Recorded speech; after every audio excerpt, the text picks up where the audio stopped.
Welcome to Armchair Expert, Experts on Expert. I'm Dan Shepard, and I'm joined by Lily Padman. Hi. Today we have Andy Roddick on. And if anyone was curious who this sexy guest was who sweat a little bit, this is it. He was very... Go all the way. He's just a very attractive person in general. Sexy. He looks attractive, he sounds attractive, and he is attractive. And as it turns out, he's attractive. Yeah, I was absolutely charmed to no end by Andy. I really just thought he was spectacular. He was very easy to talk to. Yes. He's not just easy on the eyes. He's very easy on the ears. Andy Roddick is a tennis champion, former world #1 and U.S. Open champion, 3-time Wimbledon finalist, and a 2017 first ballot inductee into the International Tennis Hall of Fame.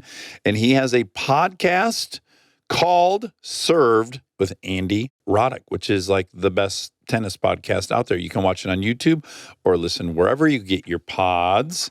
Please enjoy our new boyfriend, Andy Roddick. He's an armchair expert. He's an armchair expert. He's an armchair expert. Wow. Charming. This is exactly. Just straight to the sucking up. So Andy, Waste no time.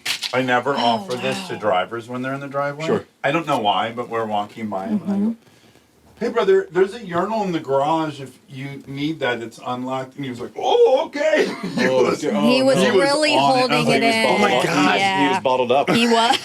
The levee was You about could to break. sense it. I didn't know I had that ability, but here we are. It's like a superpower you didn't That's know. like you a good thing to say out loud to people because you don't think about it maybe. Like it's kind of like a dick thing to not think about, right? And what was that guy going to do for the next 2 hours? He's going to have to find a cup. Yep, He was exactly. going to prove the toughness and no one was going to know. Yeah, that's and then he's right. going to have prostate Like we all want issues. that. That's He's going to so give him to his true. wife, and he was going to be like, "My prostate's on fire."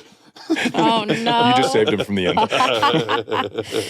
Also, you just wanted to talk about your urinal. I mean, I don't mind that people It's know I have a urinal in my exciting. garage. Yeah. Does that excite you, Andy? A little bit more than it should. Yeah, exactly. I'm going to be honest. This is more bragging because it's name droppery, but he's passed, so I can do it now.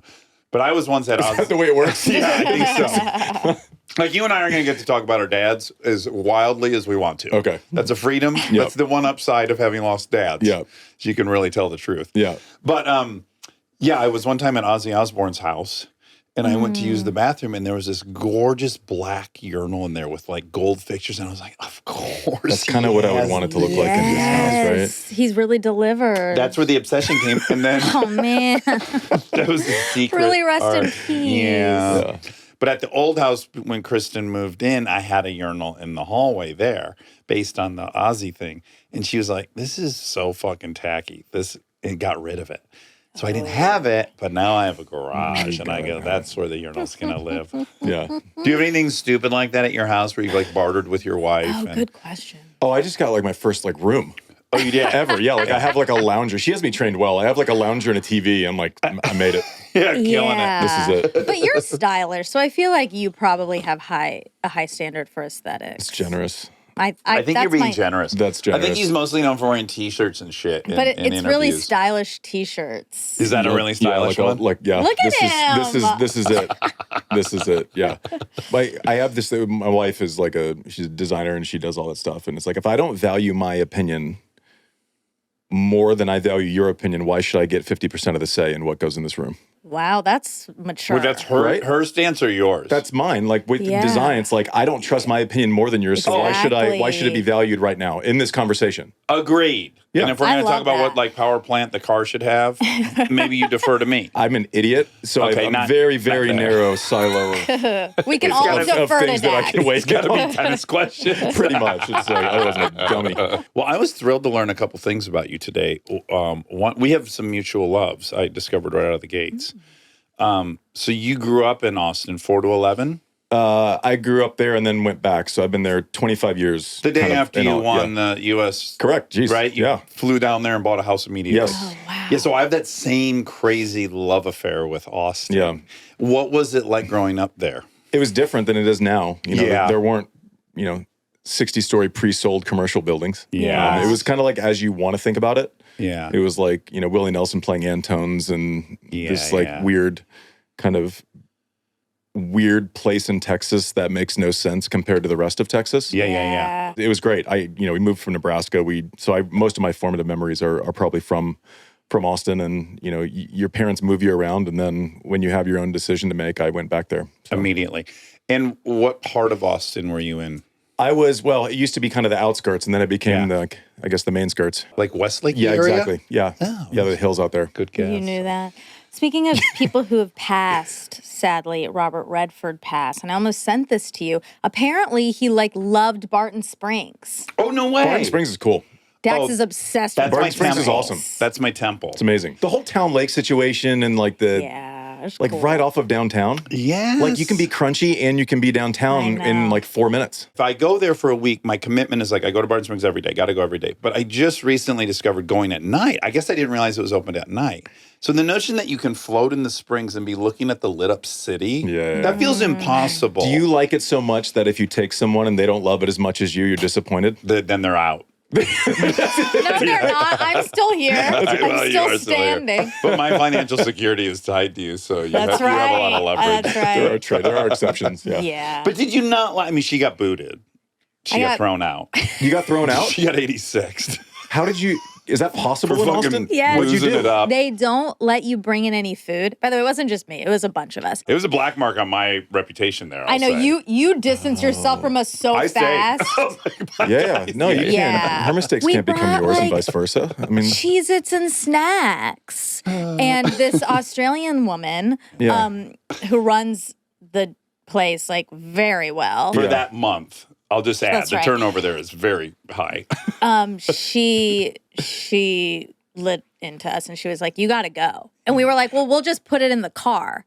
so it wasn't like a water bottle through TSA where you just got to go back and start again. This was She was like, you were done. can't come back. You take your food and get the fuck out. We hate and you. Never Did she come actually say that? No, Or was that I you know. That Revisionist accent. history. This is funny because we got in a fight about because this. in Aussie saying that's kind of funny. It's kind of funny, and then it It's can funnier when they cuss. Well, also we were just like, well, there's a very easy solution. We'll just put it away. We'll just remove the food. Nope, already saw it. Already saw it. To be fair, you had just proven that you weren't to be trusted. I With the guess. I'm a Cheez-Its very is solid. trustworthy person. I just love Cheez-Its. Okay, so you grew up there, and then you're the youngest of three boys. Mm-hmm. Do you think you would have ever been a professional athlete without competing with two people that are way older than you? And not just in tennis, just the whole ride. I always thought about it because my middle brother played tennis and was good at tennis. Yeah. So I guess I like the way that you kind of frame that because I normally thought about it. I had this exposure to tennis at a really high level. Yeah. So I think I gave a lot of credit to that as opposed to just the basic structure of you're fighting uphill the whole way. So then when you get to neutral, it feels like you're downhill. Yeah. Yeah, I don't know. It's almost a dangerous power to Yeah, and realize you have. I think I was a little bit of a whoopsie. So my oldest brother was going to college when I was going to preschool. No. So it's like we didn't even live in the same place. Right. And then my next brother was 6 years older, which even worse. in sports is to your example, it's like an eternity. We kind of had the same thing, and the rankings told a story that I wasn't horrible, but it was you weren't him. Yeah. Until you were. And then luckily for us, it flipped one summer very quickly. He was a 4-time All-American at Georgia and played well and was one of the top juniors in the world. And then, one summer he's drilling me when he comes home from school. And the next summer it flips Wait, like at that. University of Georgia? Yeah. That's where I went to school. Oh, really? Yes. Yeah. You could have even been. No, he was born in 76. Yeah, it's not Oh, we going to work missed out. you. We That's just my barely age. missed each other Yeah. by 12 years. Just barely missed each other by a decade. Wow. He's been retired for 25 That's years. exciting. Go Dogs. Do you remember beating your brother at tennis for the first time? Yeah, and I'm still not totally convinced that he didn't take a dive. Oh, really? Because he was kind of like, it's where he was leaving college. He was pretty sure he didn't want to try tours. Yes. So the benefit to me was way more than the benefit to him. I still haven't asked him about it because I don't know that I would believe anything he said. I don't think he did. I don't think you I can. don't think he did either. I don't know. He's not Jesus. He might be a great dude, but I don't think he's like from another No, planet. I don't know. Your shoulders go back a little bit. You know what and this says a lot, but I was excited because then I knew when my mom was like, well, look at your brother. I'm like, That bum? Yeah, the guy Yeah. who just went The guy, down. the guy who sucks now? Like, The husband who Yeah. I just mopped the court with. yeah. That was it. But did it cause any friction between you two? Not at all. It was weird. Like I mean, I think the age gap's so big. so big that like you basically just ignore each other. There was no sibling rivalry because it was just he was here and it was here, and then he was gone and I was home. I probably annoyed him at a certain point, but when you're 8 and 14 or something. Yeah. But once you kind of get older, there's no day-to-day orbit and friction, and at least in my experience. I'll just say I bring up your brothers because you guys moved to Florida for your middle brother. Yes. Right? To pursue his tennis career. Yes. Were you bummed to move to Florida? I honestly don't remember. And that's a little misleading because he was good. I was, one of the top in the country in my age division. So it was like it wasn't as if we moved there and I started playing tennis. Right. Okay. Right. It was pretty established. But you were only 11. I was 10. Okay. Yeah. No, I think it was new and exciting, and it was like, imagine this. You all have probably experienced it at some point when you've had this crazy growth trajectory, but we landed, I'm 10, and at that point in Austin, I was 9 beating 16-year-olds. So I was number 1 in the city in 16 and unders. So I'm like, oh, okay. And I always tell people with who have, athletic children, when you think they're really good, just travel a little further. Yeah. Right. Yes. So Yeah. we get to Florida, and all of a sudden I see 2 girls hitting on these courts down at the end, and I've never seen it. And their names were Venus and Serena. Stop it. Oh, wow. How old were they? They were, relative to you? Serena's about my age, and Venus is 2 years older. Oh, wow. And so 3 years of our existence after we moved to Florida was like, so that's a little bit of it. You think you're good. Right. Yeah. And then you see like Jennifer, I get goosebumps talking about and then Jennifer Capriati was there, who won majors and was like, made the final semis of the US Open when she was like 13. Oh my God. Well, you've now moved to the epicenter of tennis. Well, you see like pro players and it's going, oh, okay, I thought I was okay. Yeah. And now I suck again. So parts of that are exciting, parts of that are scary. Yeah, yeah. I bet a lot of people, that's the first round of caving that's on the table. Like that could be overwhelming and you could give but up. like it's kind of, I don't know. Like I think like getting beat and just going to work the next morning is like a superpower. I really think there's like, it's like an undervalued skill.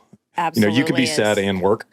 And so like, I've always been okay with that kind of balance and have failed many, many times. But that part was cool where you arrive and it's like, oh, this is where everything's getting made. This is where the next 20 years of tennis is getting made. Yeah. Right. And so that was like, I even realized that I think at a young age. So that part was exciting, but you miss people and things and. Yeah. So your dad grew up working on a dairy farm. He was in the military. He ran a Jiffy Lube. He's a tough dude. Yeah. Yeah. Very. So where does he rank in these parents of child athletes? You hear these kind of stories. He was very tough. Okay. But also most of the parents of the child athletes want to be noticed and want credit. So he wanted no credit.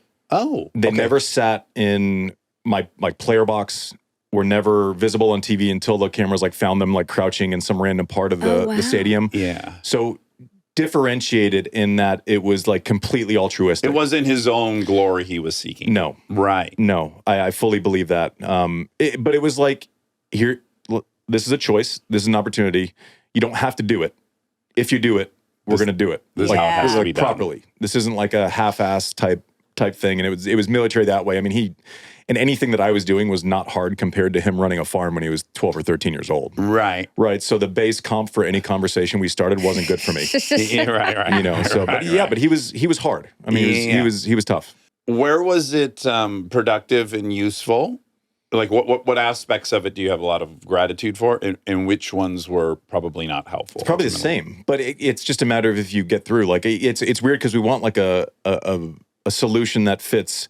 Tennis is weird. You should not have kids playing, 9 hours a day when you're 8 or 9 years old. Tennis is one of those sports that has to happen. Right. You don't have stories in tennis where it's it's a random reference, but I remember a guy who got drafted number 1 in the NBA, Michael Olowokandi. He started playing basketball freshman year of college. Rodman started at 21 years old. That story doesn't exist In Right. tennis. It doesn't You guys exist. are more like symphony musicians. It's this weird thing, and it's you have to get used to this. You have to get used to this kind of lifestyle training thing before you are old enough to realize it's weird. Uh-huh. I mean, I was pretty aware. I went to normal schools and, stuff like that. But then it was this weird divide between no one at my school knew that I could do this thing. Uh-huh. And so you're dealing with every little issue that every kid has, whether it's not fitting in or, this, that, and the other. I was girl small. doesn't like you. Yeah, someone's little brother trying to kick the shit out of you. Little He just thing. found out he's strong. Yeah, and then all of a sudden 2:00 hits and you go to practice and all of a sudden you're elite at something. Yes, and you're Yeah. valued. And so you have this shift midday every day where it's like you put on your cape and then all of a sudden you're good at something. Yeah. Great. Well, I would imagine that would make most people pretty dualistic. Or arrogant. Oh, Don't arrogant. you think? Well, I just think you really get used to having multiple identities in different spaces, and there's like a quarter between these. And when you go to school, you can't bring your cockiness from the court. And, You shouldn't. yeah. That's what I'm saying. People probably do. It won't go well. Yeah. Yeah. Minimally. Yeah. So I would imagine you get pretty well versed in kind of snapping back and forth to two versions of yourself. Maybe. That feels too self-indulgent for you. No, I think I've realized that definitely didn't realize it in the moment. It's like you're shy when you're at school, or unless you're playing a sport or something, and then you kind of get a little cocky, to your point. Yeah. But I think I've realized the value of different places, different things at different moments. The value of traveling, when you're 13 to Cali, Colombia by yourself, or going to Hong Kong and staying Yeah. I don't know that I realized how weird that was. Yeah. I don't know, but also as I get older, the value of that if it doesn't go completely sideways. Right. And I think that's a razor's edge.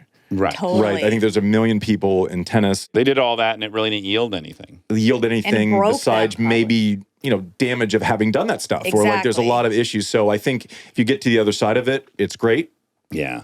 where you're actually, pragmatic enough and you feel like your cup is full enough to look backwards and say that was really good for me. Yeah. And Yeah. I don't know that that's a one-size-fits-all thing. Yeah. Do you follow F1 at all? Not really. Okay.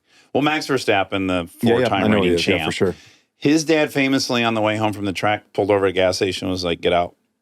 You're walking home because you didn't go for that pass in the turn and you had it." Just brutal. Now, the fact that he's a four-time world champion, you're like, okay, well, Yeah, and you hear all this Tiger, I get Serena and Venus. I mean, you hear all the stories, and But we it's never hard talk to about the say. ones where it's like, well, they never even got there and you left your fucking kid at the gas station. It was like, Oh yeah, it's no, that only your kids might be dead now. I because- remember Yes. I remember playing, and she never lets me forget it, but I remember playing Serena in a practice match, and they were famous for, we're not going to play junior tennis tournaments. And we're all like, how do you learn how to compete? How do you learn how to deal with these? They're great. You can see how good they are. And also, this will never work. Right. Idiots, right? Yeah. But they wanted to kind of, so we would play, I was the best kid, and, I was, Serena at that point was like she is now. She's an absolute, just Nearly beautiful your physical, size. Yeah, beautiful yeah. physical specimen. She What is an an absolute, amazing person. totally. So we're playing, and her dad had, or the coaches at the academy, they're all in on this program with these two. It's like, okay, I guess so. We'll see if it works. It worked. Yeah. But having kids from the academy surround the court and cheer against them. Oh, really? Yeah. But it's but then you also see them look over and go you see her go over and be like, she didn't say this. You see her go over and you're looking and she's like, fuck you. Yeah. It's fueling If something. it works, Yeah. Exactly. I don't know that there's neutral. Are you born with the disposition or is it made? That's sort of my question. Again, I don't think it's absolute. Yeah. I think everything, it's not binary. Yeah. And Yeah. it's some combination. But it's also if you time it when you're ready, Yeah. you could be ready at 12 and not ready at 9. Right. Well, you tried to quit at 16? My version of quitting was, this is going to sound arrogant to you're like, okay, so this isn't real for most people, and I understand it's insane. My version of quitting was after I lost at Junior Wimbledon, throw my rackets away. I knew at that point I could go to any college of my choice on a full ride. Okay. Yeah. Yeah. So I wasn't quitting that. Okay. It was more like, I'm quitting a tour. fuck this. I'm quitting progress. Oh, okay. I'm quitting working towards this thing. Uh-huh. That This makes pro sense. thing. It's not there. I'm going to go to Georgia And be a stud. and I'm gonna Clean out. dominate keggers and courts. Yeah, That's what we're gonna so do. fun. I know. That's what happened. My brother had the most fun of any That's person the that's ever gone to Georgia. best. Yeah. So it wasn't quit. The story gets told, and my version of quitting is like, I left my rackets in England. Okay. I don't know. Like nothing's a straight line. Yeah. I mean, there were levels to stuff. It's like I knew that I could go anywhere to college. I knew I could play, and that wasn't like a cocky or arrogant thing to say. It was a Yeah, just the truth. that was truth. There were offers, but also it's like you have this comfortable thing that is going to be awesome. You know, life is going to be great until you're like 22 Yeah. or 23, and it's going to be fantastic, and you can train or not train, and you can do all these things. But like, I don't know. There's like that choice where to kind of go past what you can be content with. Right. And that's a hard thing. Yeah. You know, it's a weird thing. You're gonna Yeah. have to have another whole round of misery. Totally. For a Like long, you've been suffering to get to this level, but to get to that level, there'll be more suffering. You're signing up for more suffering. Isn't that everything though? Yeah. That's not Yes. tennis specific, No, right? right, That's right, just right. like, I don't know. Do you guys Yeah. feel like you don't feel content? Like you want to keep No, going exactly. and building, and there's a next interesting conversation. There's something you haven't touched on. There's always something, right? For me, yes. Dax For is her, hitting. yes, I am getting to the age. Really? I am. 8 years older than you, I Yeah. think. And I'm just starting to feel like, yeah, we did a lot this lifetime. We did a lot. And we did enough. If you didn't do enough for 6 months, would you still feel that way? That's the fear. But I will say I had a lot of practice as a struggling actor. So for 8 years, I never got any work. Yeah, So yeah. I got pretty good at learning how to exist with like no No, purpose. you didn't. You were a drug addict. I was a drug addict and a drunk. But But I enjoy going to the movies. I like exercise. I like bike riding. I like working on shit. I'm very content not doing it. But no, I could be wrong. But I have a different mindset for sure than I had at 42. Okay. And I can just Interesting. feel it. And I'm welcoming it. I like it. Did you used to have guilt about it? Oh, tremendous. I think at the core of it all is, am I worthy of love just by existing? Mhm. Or do I need to be spectacular? I understand. So my story my whole life is I have to be spectacular to be loved by everyone. And I'm approaching a zone where I'm like, no, I think I can just exist and people will love me. And so that's an interesting thing to unplug from. But what about purpose? It's just like day-to-day purpose. Well, I have two know? kids is my purpose. You know, I get up and drive them to school and I'm very involved. and- What? Okay, so then you drive them to school, and then The hours. where's the purpose meter between 8 and 4? Yeah, exactly. I'm pretty involved with helping dudes that are getting so I have a lot of things that Yeah. yeah. Don't you think though, and maybe I'm wrong, I don't have kids, but I feel like if you are your parents' sole purpose, that's tough. If they feel the weight of that. But also our kids probably feel like they're our sole purpose, not knowing what we do when they go to, like, to our point, like you have an entire work life.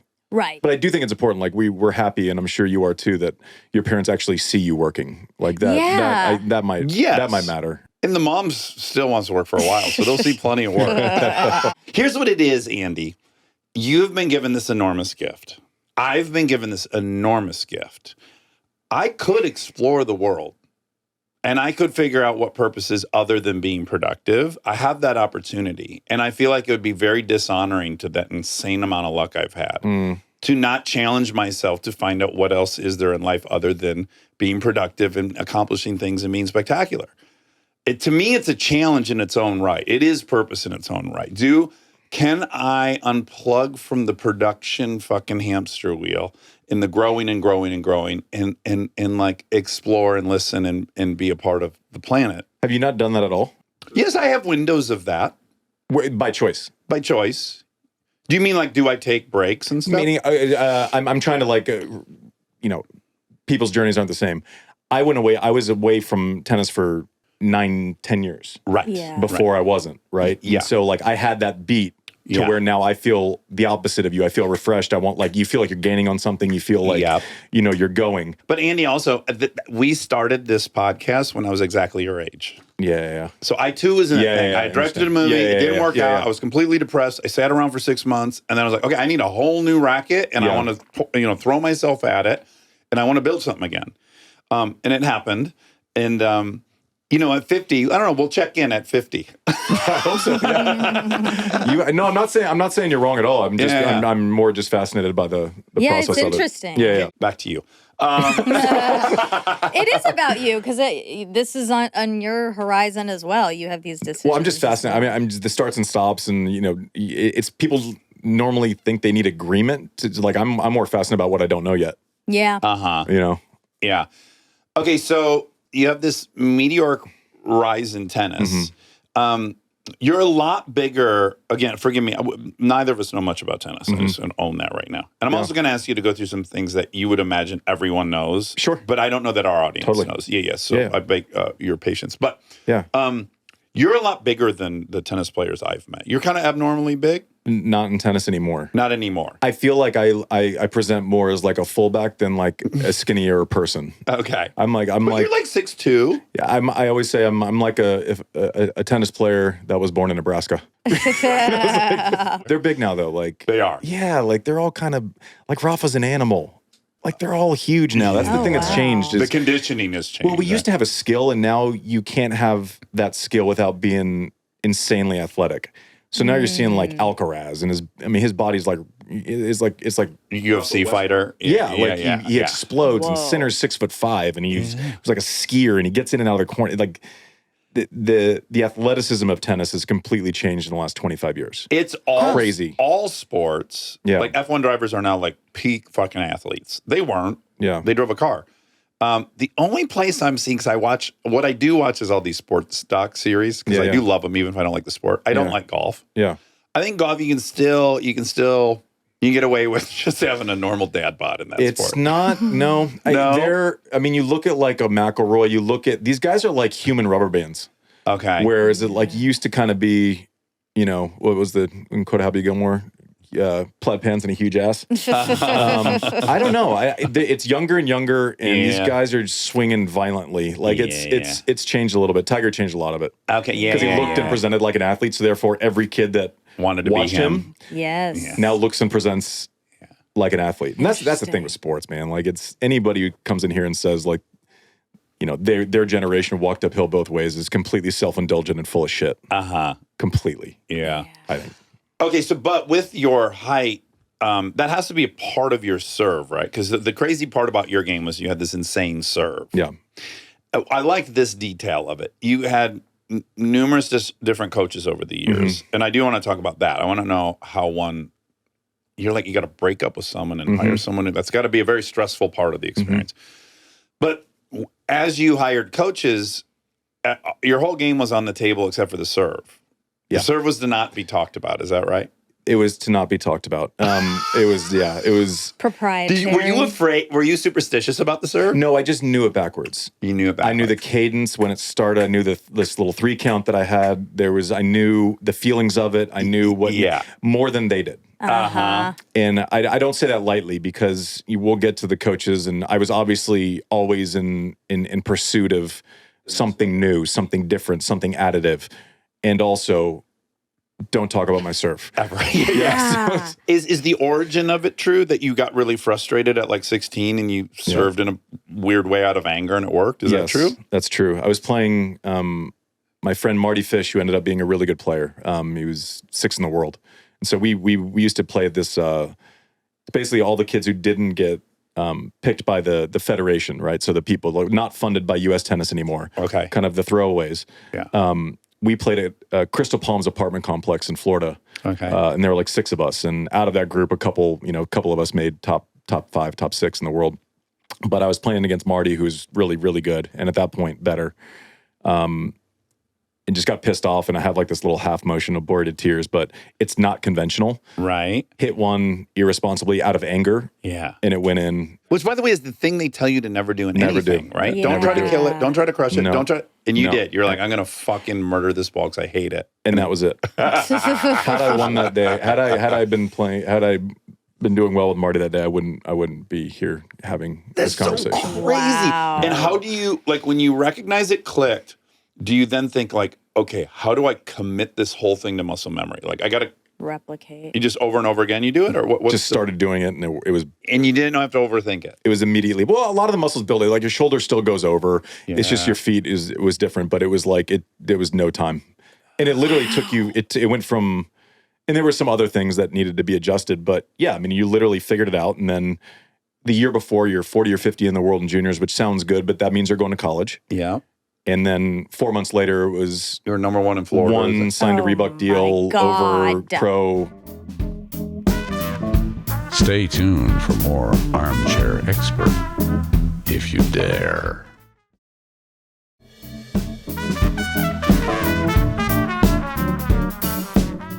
Yeah, so when you went to bed that night after discovering the serve, Yeah. and did you think like it's replicatable? That wasn't a one-off? Yeah, I mean, it was going to be. I mean, a lot of people predicted it was not rhythmic. It was like not the way a tennis player should look. Yeah.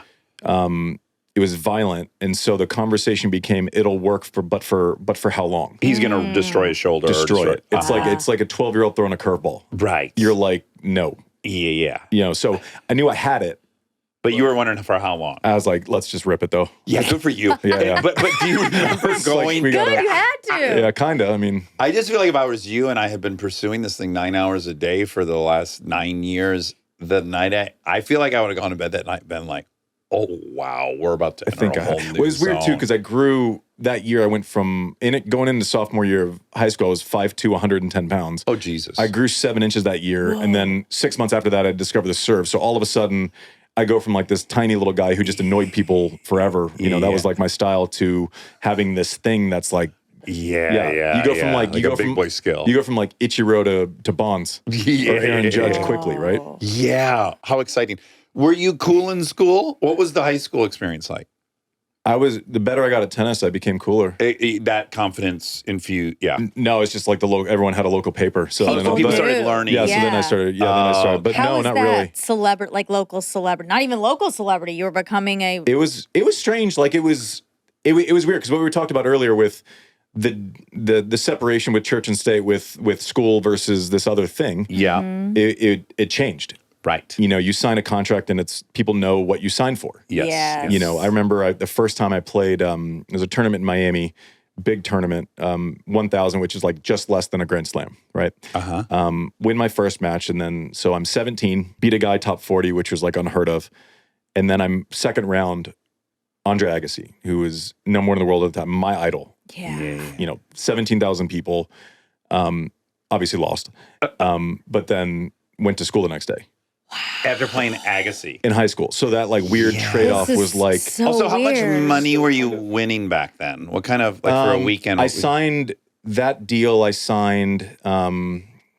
was incentive based, but the base was 17. I think it was 400,000 a year Okay. immediately. Oh Okay, my so God! this is In the high other- school. Yeah. But then it was like and then it was like all bonus based, right? Right. So your prize money equals an incentivized contract along the way as well. With your endorsement deals. Correct. Yes. Oh.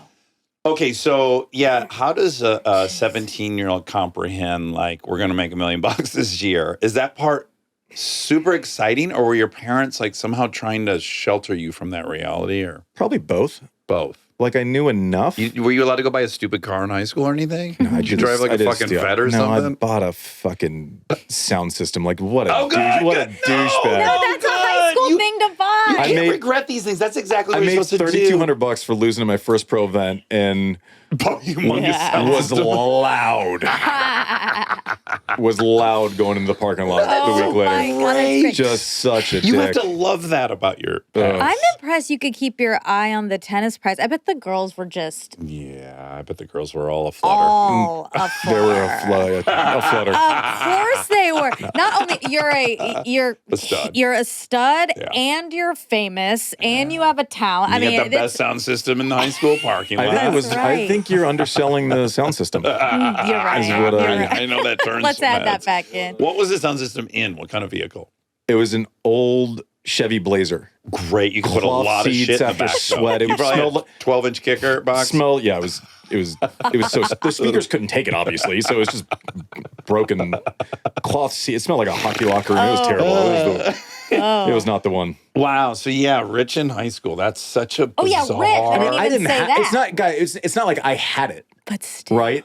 Like it was the idea. I knew it was there at some point, but it wasn't as if Right. like I went to a bank account and could go That's all I do. spend $100,000. I didn't have access to Yeah. it. Like, Yeah. it's not the same. It's like, Yeah. Yeah. it's like that's what it's I'm like asking. liquidity versus net worth. Like you Yeah. can't go out and you Yeah. can't buy coffee with net worth. Yeah. Right. But so the parents were keeping you in check in that department. Yeah. So you asked about my dad. Yes. And he was very strict on like the financial part of it, which was like Could be a short ride. You got to save. not even a short ride. Just why wouldn't you be responsible? Yeah. Okay. Like, Good for Wow. him. you know, I That's don't know. good. I don't know that he was actually probably doing that because he thought it would be a long ride. Uh-huh. I think it was probably the opposite. So he was very overbearing with that stuff. Like he wore my first agent out. Like it was like to the point where like I would have other coaches, and it was like, well, your dad called me. I go, don't answer. Yeah. Like that's establishing precedent. Well, your Like, you agent who you loved to Yeah. death. What was his name? don't. Ken Meyerson. Ken Yeah. Meyerson. He ran interception for you a bit. Yes, He took a little bit of the stress of the father-son relationship Yes. out of the equation. completely. Yeah, so nice. that's kind of telling because he had too much to say too often. My dad Yeah. just has a control issue. Yeah, control. But also like I don't want this to become this weird representation. Like my dad, my parents got married. They lived in a trade. He did every single thing in his ability. All the stories we're telling was because he didn't leave an hour of work on the table. Right. Right. So I don't know if it was like he never. I think the fairest thing you can ask of someone. He never asked me to do one thing that he hadn't been willing to do in his life. Right. Yeah. Which I think gives it an element of credibility. But definitely wanted his voice in the room. Okay. Yeah. Not in front of the TV, didn't want credit, didn't want to be recognized, didn't want anyone outside of this circle of 4 or 5 people. These 4 or 5 people were going to know that he existed, Right. All day long. and no one else would. And that you were his, is that a piece of it? No, I think just overly protective, like feared maybe like a fear-based Yeah. type control Worldview. thing. Yeah. You know, and then I think it's weird. You get to, certain levels, and we talk about, high school, and then you play the U.S. Open, and then you're on night matches, and then you win it, and then you do all these things. And I think it was hard for him once I was a complete adult, Yeah. right? Like he would tell me to Yeah. clean my room. I'm like, yeah, Dad, you came to stay at my house. Yeah, he came to see you in Austin, Yeah, and he was all rung up about it being a mess. we were just pissing on fire hydrants at that point, right? yeah, Like it was just like You want your autonomy. he's like your room's a mess. I'm like, I'm number 1 in the world. Yeah. I don't care. Yeah. Like I don't miss practice. I'm always on the, so it was like, but he had to like kind of maybe misguided at times, but I don't think ever for the wrong intention. Right. Yeah. It's interesting though, because I can feel the hesitation. You would never want to say anything disparaging, but it's like I love my wife. She's flawed as fuck. Yeah. We have a great relationship. It has many challenges. Yeah. It's totally fine if things are also complicated, I Yes. think. It doesn't make her a bad person that she leaves the fucking cupboards open nonstop. She's still a great person. That she can't put a fucking cap on a jar. Oh my gosh. I grab a pill, she'll go get my pills. They all fucking blow up. I'm like, oh, none of these Toothpaste. caps are on. Toothpaste. It's so simple. It's right there. I don't want crusty ass toothpaste after you like. Can I borrow some? No, you can't because then that's a goner. Yes, how about this? You can borrow anything, but you have to put it back. Every time you use my toothpaste, I end up in the car driving somewhere. Yes. And then I'm made fun of because I order like 15 fucking toothpastes from Amazon. She's like, we don't need them, man. We do. See, she's good now because like she'll hear me bitch about it, but then she's gonna be furious because she actually buys like the 20. She's The back. There's the backup everything, Yeah. so I'm telling stories. Okay, so this one thing I just want to end on with your serve, which I find just so incredible. So you had the record for the fastest serve in history at 155 miles an hour. It has been my beaten, but it's still God. only at 156. Wow. That's so massive. Like the That's serve is incredible. described in many of the things I was reading as unreturnable. Well, to most, except for the Avengers that came out midway through career. But yeah, I mean, I wasn't a natural tennis player. I was like a work guy, but I could throw it. That was it. Yeah. Like I could make your life uncomfortable for a little bit. Okay, so you win the 2003 U.S. Open. You are. I'm dying to go to the U.S. Open. You No have one will to. invite me. Let's do it Okay. whenever. You just Can have to you be a take guest on us? his You don't take- podcast, and then, Oh, great. Yeah, Invite yeah. me, and then let's. You have to pay. You have to, earn your way. I have You to don't earn my even. way. You don't even have to do that. It's, I want to it's go. very easy. I know why you want to. I want to try that honey deuce. Yeah, I That's want a cocktail. Yeah, They basically invented a signature cocktail like that everyone pretends like has been around for 100 years. Like a They mint fucking julep. put it in like 8 years ago. It's not. Like, I know. have you had a honeydew to the U.S. Opens? Like, no, because they didn't fucking have them when I was playing. It's a made up thing. but it's a What's in real. it? It's genius though. I don't know. I've never you had gotta buy it to one. find out. No, a little Chambord lemonade, Grey Goose, and Sprite. Yeah, I want that. I'll make you one No, and serve I it on want the it at fact the check. U.S. Open, and then also She wants to overpay for it. That's right. You can't imagine how well you know her. Yeah. You literally know everything you need to know about Monica. With It that doesn't sentence. taste as good if you don't pay $28 for it. doesn't. No. And if it doesn't There's have a those little little fruit melon fucking balls thing, I on know. there. Yeah, that's really cool. My favorite thing about that is they have these cups with like, they have the honeydew cups that have all the Yes. winners on them. And it's like, oh my God, I know I paid $30, but I got this. Souvenir cup. I got a free cup. It's worth 75 cents. So I won. Yeah, I want that. Yeah. I want that. I'm gonna do that. I'm gonna do that. I saved thousands by getting this. But also the U.S. Open's gotten so cool. Like It's everyone absurd. goes. It's definitely a social event. It's the Met Ball. It's the Met Ball of It's the of Met Ball of sports. sports. Yeah. Yeah. It's really. I do really, really want to go. I need to learn a little bit I'm more. trying to about decide tennis. if I should ruin your day.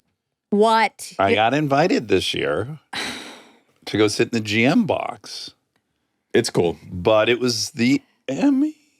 No, there's something else important. Yeah. We had been You out know town too what? much. It's worth Whatever. seeing. I got to do more social media stuff. Yeah, really, you gotta amp it all up. I have a lot to work on. It's theater now for sure. Yeah. Okay, so you win that 2003, and you're 23. No, I turned 21 during the tournament. Oh, turned 21. Yep. Okay.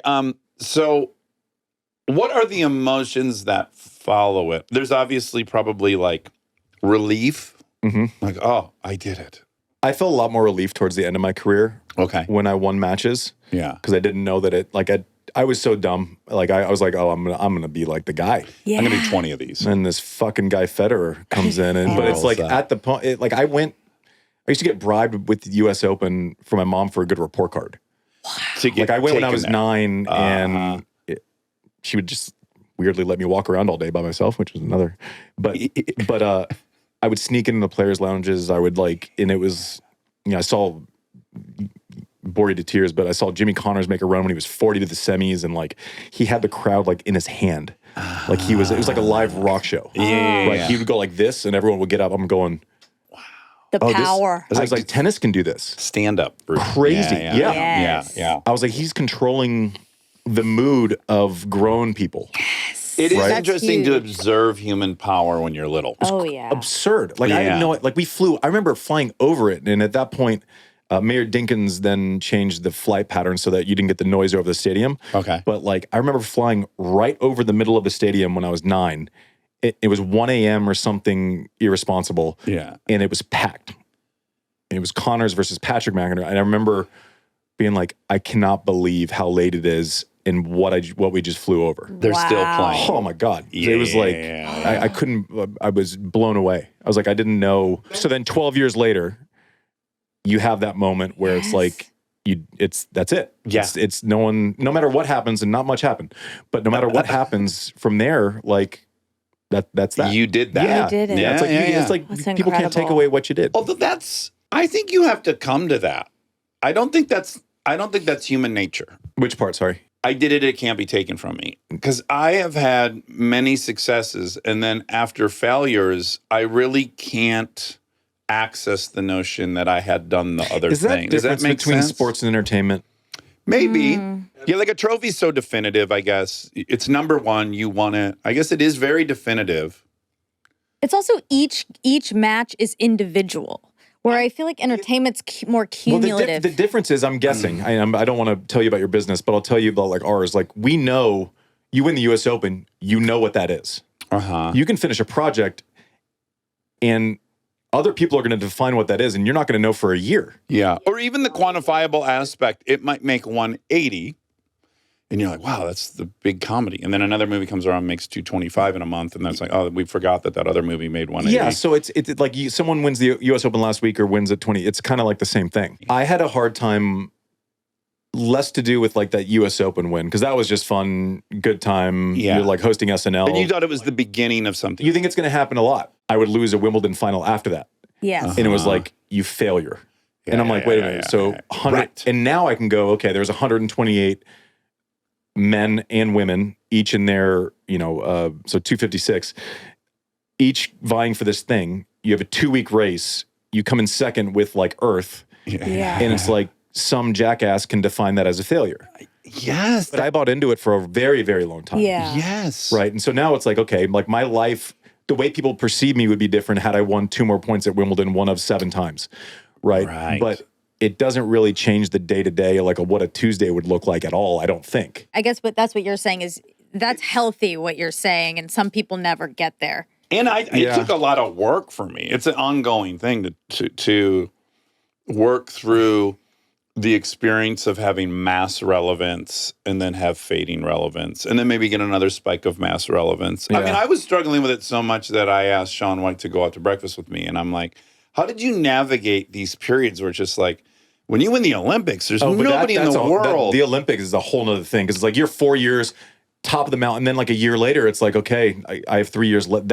I'm curious about that conversation. That's brutal. Because I've heard Phelps talk about that. Yeah. I've been next to him while he's talking about it, and he goes, I'd win the Olympics, I would get all these medals, and then I would be depressed. You're on Yeah, every of talk course. show. It's the opposite of what you would think, right? And the rest of the world Plays along. plays along because when someone's number one for too long, they want to see that upended. Well, there's also a reason why, whether it's, you can't say everyone, but the narrative you hear most with musicians, with actors, entertainers, sports people, is when you're going after something, they always say, that was the time. That was the best time of our career looking back. Building. Pursuing, having those things where there's no, I think expectation is the hardest thing on it, people in sports. People talk about doing it. I think keeping it, to your point, is like another level of something that I couldn't do. Like it's another piece where you have to almost be like a complete psychopath. You almost got to reset.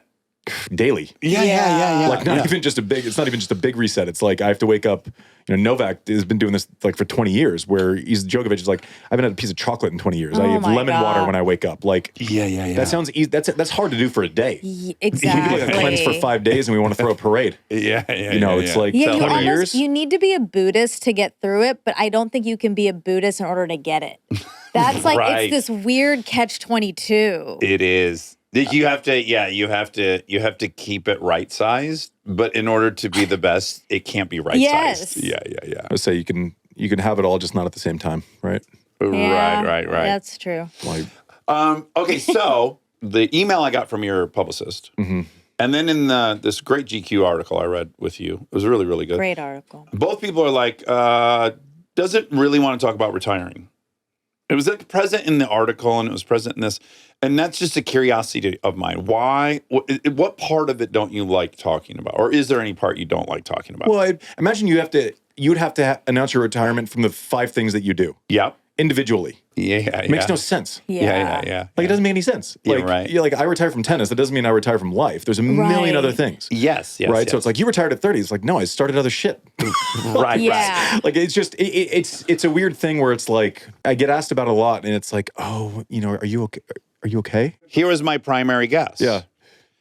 Was I would hate it because I hate being pitied.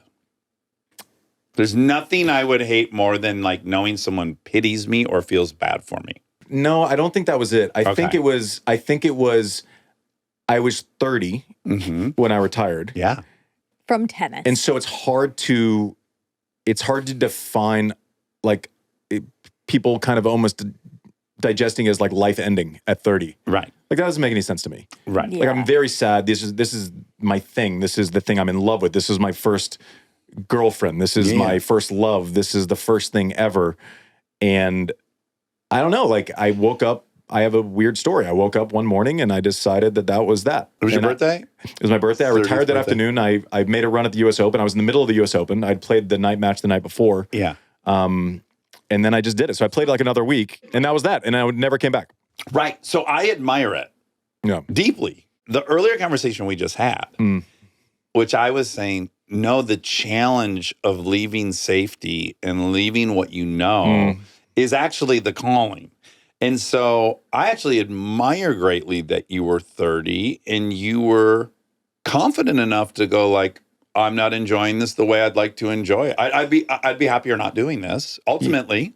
Yeah, it might have been a little more selfish than that. It was like I'm pretty good at reality. Like I think the athletes were trained to like live in denial. Yes. Right. It's like, the numbers tell we have numbers, like a very clear data set of you're 1, you're 2, you're 4, you're 6, you're 8. Like I was able to do that math. Yeah. Right. And then I was 12 or 15 or whatever it was. So it was going the wrong way. Yeah. And then frankly, it was these monsters that came, these Novaks and Rafas and Rogers, and my shoulder was not great. Yeah. And it was like, if I didn't have the carrot that I was chasing, that was a Grand Slam title. Yes. I had a hard time. You don't know why you're doing it. I had a hard time reconciling because that was the goal the entire time. Yes. So that's interesting. Yeah. When I didn't believe in that goal, Yeah. I wish that I could have had in that moment more enjoyment. Of just being on the tour. Yeah, and I didn't work that way. Yeah. It was pass Yeah. fail. It was like misery. That it makes was, a ton of sense. I was running my body. I was trying to out-train everyone, make up for what I lacked in ability. Yeah. And so I often had these conversations with Brooke, my wife. I was like, I was jealous of some of the guys that were 20 or 25 in the world that you would see a half hour after a loss and they were like happy. Going out with their buddies, It's like, enjoying the town you're my in. day. I'm like, oh, man, I didn't know if it was great that it didn't have that or great that I did. I didn't know. Yeah. And so I struggled with that the last couple of years. Yeah, that makes sense. We were talking earlier about the difference between entertainment. Entertainment is subjective to some people. Yes, The there best are shows aren't the numbers. biggest shows. Correct. The best shows that are like, really speaking to, major themes, those are not seen by everyone. Like it's all very subjective. What we do is, even though we're all in the podcast space, is very different from what Rogan's doing, from what Alex is doing. So like we can take pride in what we're doing. Sport is winning and losing. And It's like the only metric. it doesn't have to be, it could be this, it could be 10th in the world or 11th, but if you're a winner, as you are, Go ahead. and as am I, Yeah. it's winning or nothing. It's winning or nothing. I was a 2-time state champ cheerleader. It's not a big deal. Tell us more. Everyone's heard it. They're so sick of it. We can't get into it You're the only one anymore. that could probably get through it at this I point. know. If I can But quote Dax anyway. and go on. But I do know that second is not an option. Like when you're in it, Yeah. and so if it's just like, yeah, we're 5th, we're 6th for this long, I could see being like, I'm done now. There's Yeah. also even a hiccup within there, which is there's like all this great science behind like the curse of silver. So bronze people actually enjoy the Olympics. Yeah, because they go They out were on a on- winning note. Yeah, they got on the podium. Silver's like a death sentence. It's a rough one. Doesn't make any sense. Silver should be happier than bronze. I watched my friend Marty, who from the serving story earlier, we were on the same Olympic team. I was seeded 2. I lost early. He made it to the finals. And had like played another guy. Marty, I don't know what he was ranked at the time. He was probably ranked like 30. So it wasn't as if he was favored to get there. Yeah. Plays another guy around that ranking and loses. And I look back at the Olympics. I'm like, yeah, it was pretty fun. Like we were in the Olympic Village, Right. and he's like, I can't. Like he has this. It's hard to Doesn't want to think about it. Yeah. To your point, it's you're totally right. I think that second place silver thing is. I think it's real. The brain is so Yeah. fucking It is. feeble. It is. Yeah, but you can be pragmatic. Like you can talk through it and understand Yeah. basic math, and you're like, that's better. And then, but Doesn't matter. Yeah, but it hurts more. No. It's so bizarre. not when you get into those mental gymnastics. Okay, so you are one of only 2 tennis players to ever host SNL. Yeah, That's pretty incredible. yeah. What was that experience like? It was great. I think Lorne Michaels just wanted me to hit with his son, or I think that was pretty much it. that would be enough for me. I think that was the entire thing. It was a weird moment in time where tennis crosses over into, I don't know. I don't know why. I don't know why that happened. Okay. But I know that like you could. I like uncomfortable things. Okay. So like I don't get freaked out by that thing. I'm like, oh, if you suck, it's kind of funny. Like it's you know, very healthy. No one expects anything from you, right? That's like, true. Like their job is to not make you look terrible. Right. And you have the most talented people on earth around you to do that. Were you able to be present and have fun? So our world tour finals, where I was one going into it, but I had to basically, there were 3 guys in that tournament of the That top could've. 8 that could have been. So getting number 1's great. Being year-end number 1 is like more prestigious. Everything, Okay. right. Okay, so Federer was in second. This other guy, Ferrero, who now is the coach of Alcaraz, was one of the guys also. So Was that the guy you had beaten in the U.S. Open? yes, exactly. Okay. So I was still training for that the next week. So I was in New York. I would train in the mornings till 2, and then I would go do all the rehearsals and everything until 1 or 2 in the morning, and then landed and then had to play that. So it was. Jesus. It wasn't. I enjoyed it. I wish it would have been 2 weeks later when my season was done. Yeah. Because all I wanted to do was sit in that room and listen to them read the shitty bits, the good bits, all of that. I'm obsessed with comedians. Obsessed with comedians. You want to go to the after party and stay to the end? I didn't. I was gone. That I had to play on sucks. Tuesday. That was Saturday, obviously, right there in the name. And then it was I had to leave. So I got into Houston at like 3 a.m. that morning. Oh, yeah. So That sucks. I liked it. It was incredibly fun. Poorly timed. It was amazing. Who was the musical guest? Dave Matthews. Oh, Who's your favorite? Yeah, and so At the he time, was, at least. he was there. It was during his solo album, and so he was there. Did you like- become bros with him over the years? No, we had known each other before that. Okay. So my wife is like, if I say I'm a Dave fan, she's like, you're not a Dave fan. I'm a Dave fan. Sure. She will fight someone over. And she's like, you'll see. In 20 to 30 years, people will fully understand. I'm like, all right. Anyways, it was like, I don't know. You look back, and I'm sure you guys had the same thing. Like you look back, and it's like it was a crazy moment in time where like crazy, fun, weird shit was happening all the time. Oh, God, yeah. Right? Like, and Yeah, then it yeah, calms yeah. down. But I was weird. I don't have the thing where I missed it when it wasn't happening.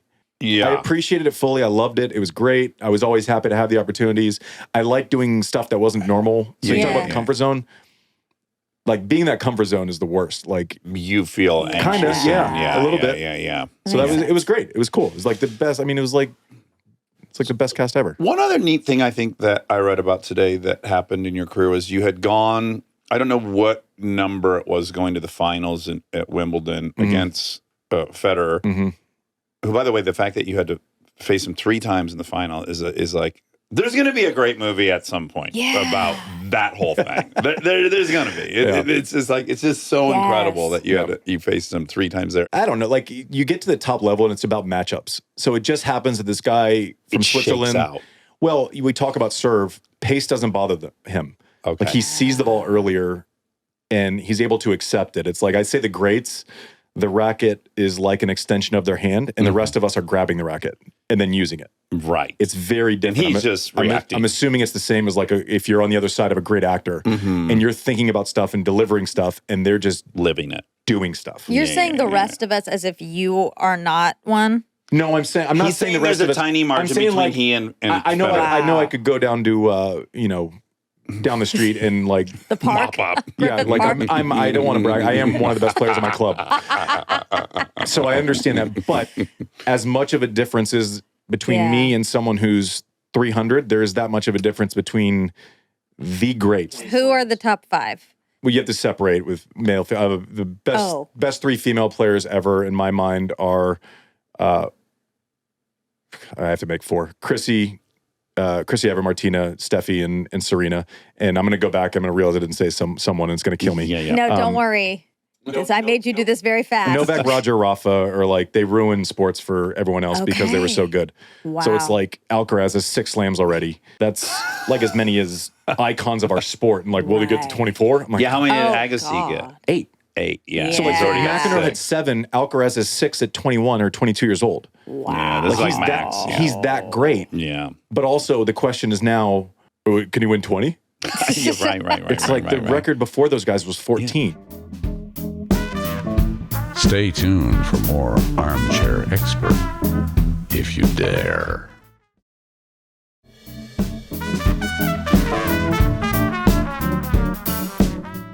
the last Wimbledon final I played against Roger, that was when he broke the previous record, was in that match. So Pete Sampras, who you don't see, is a recluse, doesn't, you don't see him. He's not at you just don't see him. Yeah, Doesn't he come to stepped tournaments. Completely stepped away. Pete showed up for that match. Because that was his record. That was his record. So he showed up. Yeah. So we're playing in front of him. Yeah. And I'd known Pete because I played on tour with him. So, but it's 15, and I think the next highest active player at that point, so that would have been 09. It probably would have been Rafa at like 3 or 4. Yeah. And it's like, there's no one going to be even close. Yeah. And then the two of them didn't even finish. Then another guy comes and does it. It's just absurd. And then you throw Serena and what she did. Yeah. And it's all together. And it's just like, we're spoiled by greatness. It's like, but then we tend to the point, then you tend to like look at someone who won 4, or the commentators are disparaging someone who's 20 in the world during a live broadcast. I'm like, what the fuck are you talking about? Like, tell a better story. Yeah. Yes. But that's the match actually that I'm referencing, because something really cool happened, which is he wins. He sets this new record. The Brits go crazy. They're chanting Federer, Federer, Federer. And then there's a beat, and then they start chanting your name, which is like unconventional, which is radical. Like, I think everyone was like, fuck me. He played an incredible match. We respect this guy so much, even in second place. You also, in your interview after it, made almost the entire focus on Pete Sampras for being there. The way people regarded your sportsmanship was so admirable. And then you got home to New York and you were in a Apple store like 3 days later, and people were coming up to you and being like, "Oh, it was a tough match." Like, and you realize in that moment it had really like permeated, right? It had kind of transcended a bit. It changed everything. And I don't know that happens if I win. Right. I think it gets viewed very differently than if you kind of tragically lose. But it was, I was a kid who was hot-headed, threw stuff. Yeah, yelled at people. Yeah, so you get judged in, there's a hype mechanism that my natural ability probably doesn't support, right? There's like this whole weird kind of thing. And I think after that match, maybe you feel a little more understood. And it's not conscious because you're reacting. All you're trying to do in a speech is try to get through without breaking down. It's like we have the most psychopathic sport ever, where it's like the loser has to go up and address the crowd within 10 seconds of finishing. It'd be graceful. Like, imagine going to a Super Bowl trophy ceremony and having a losing team come up and give a soliloquy before. Why is that? Why?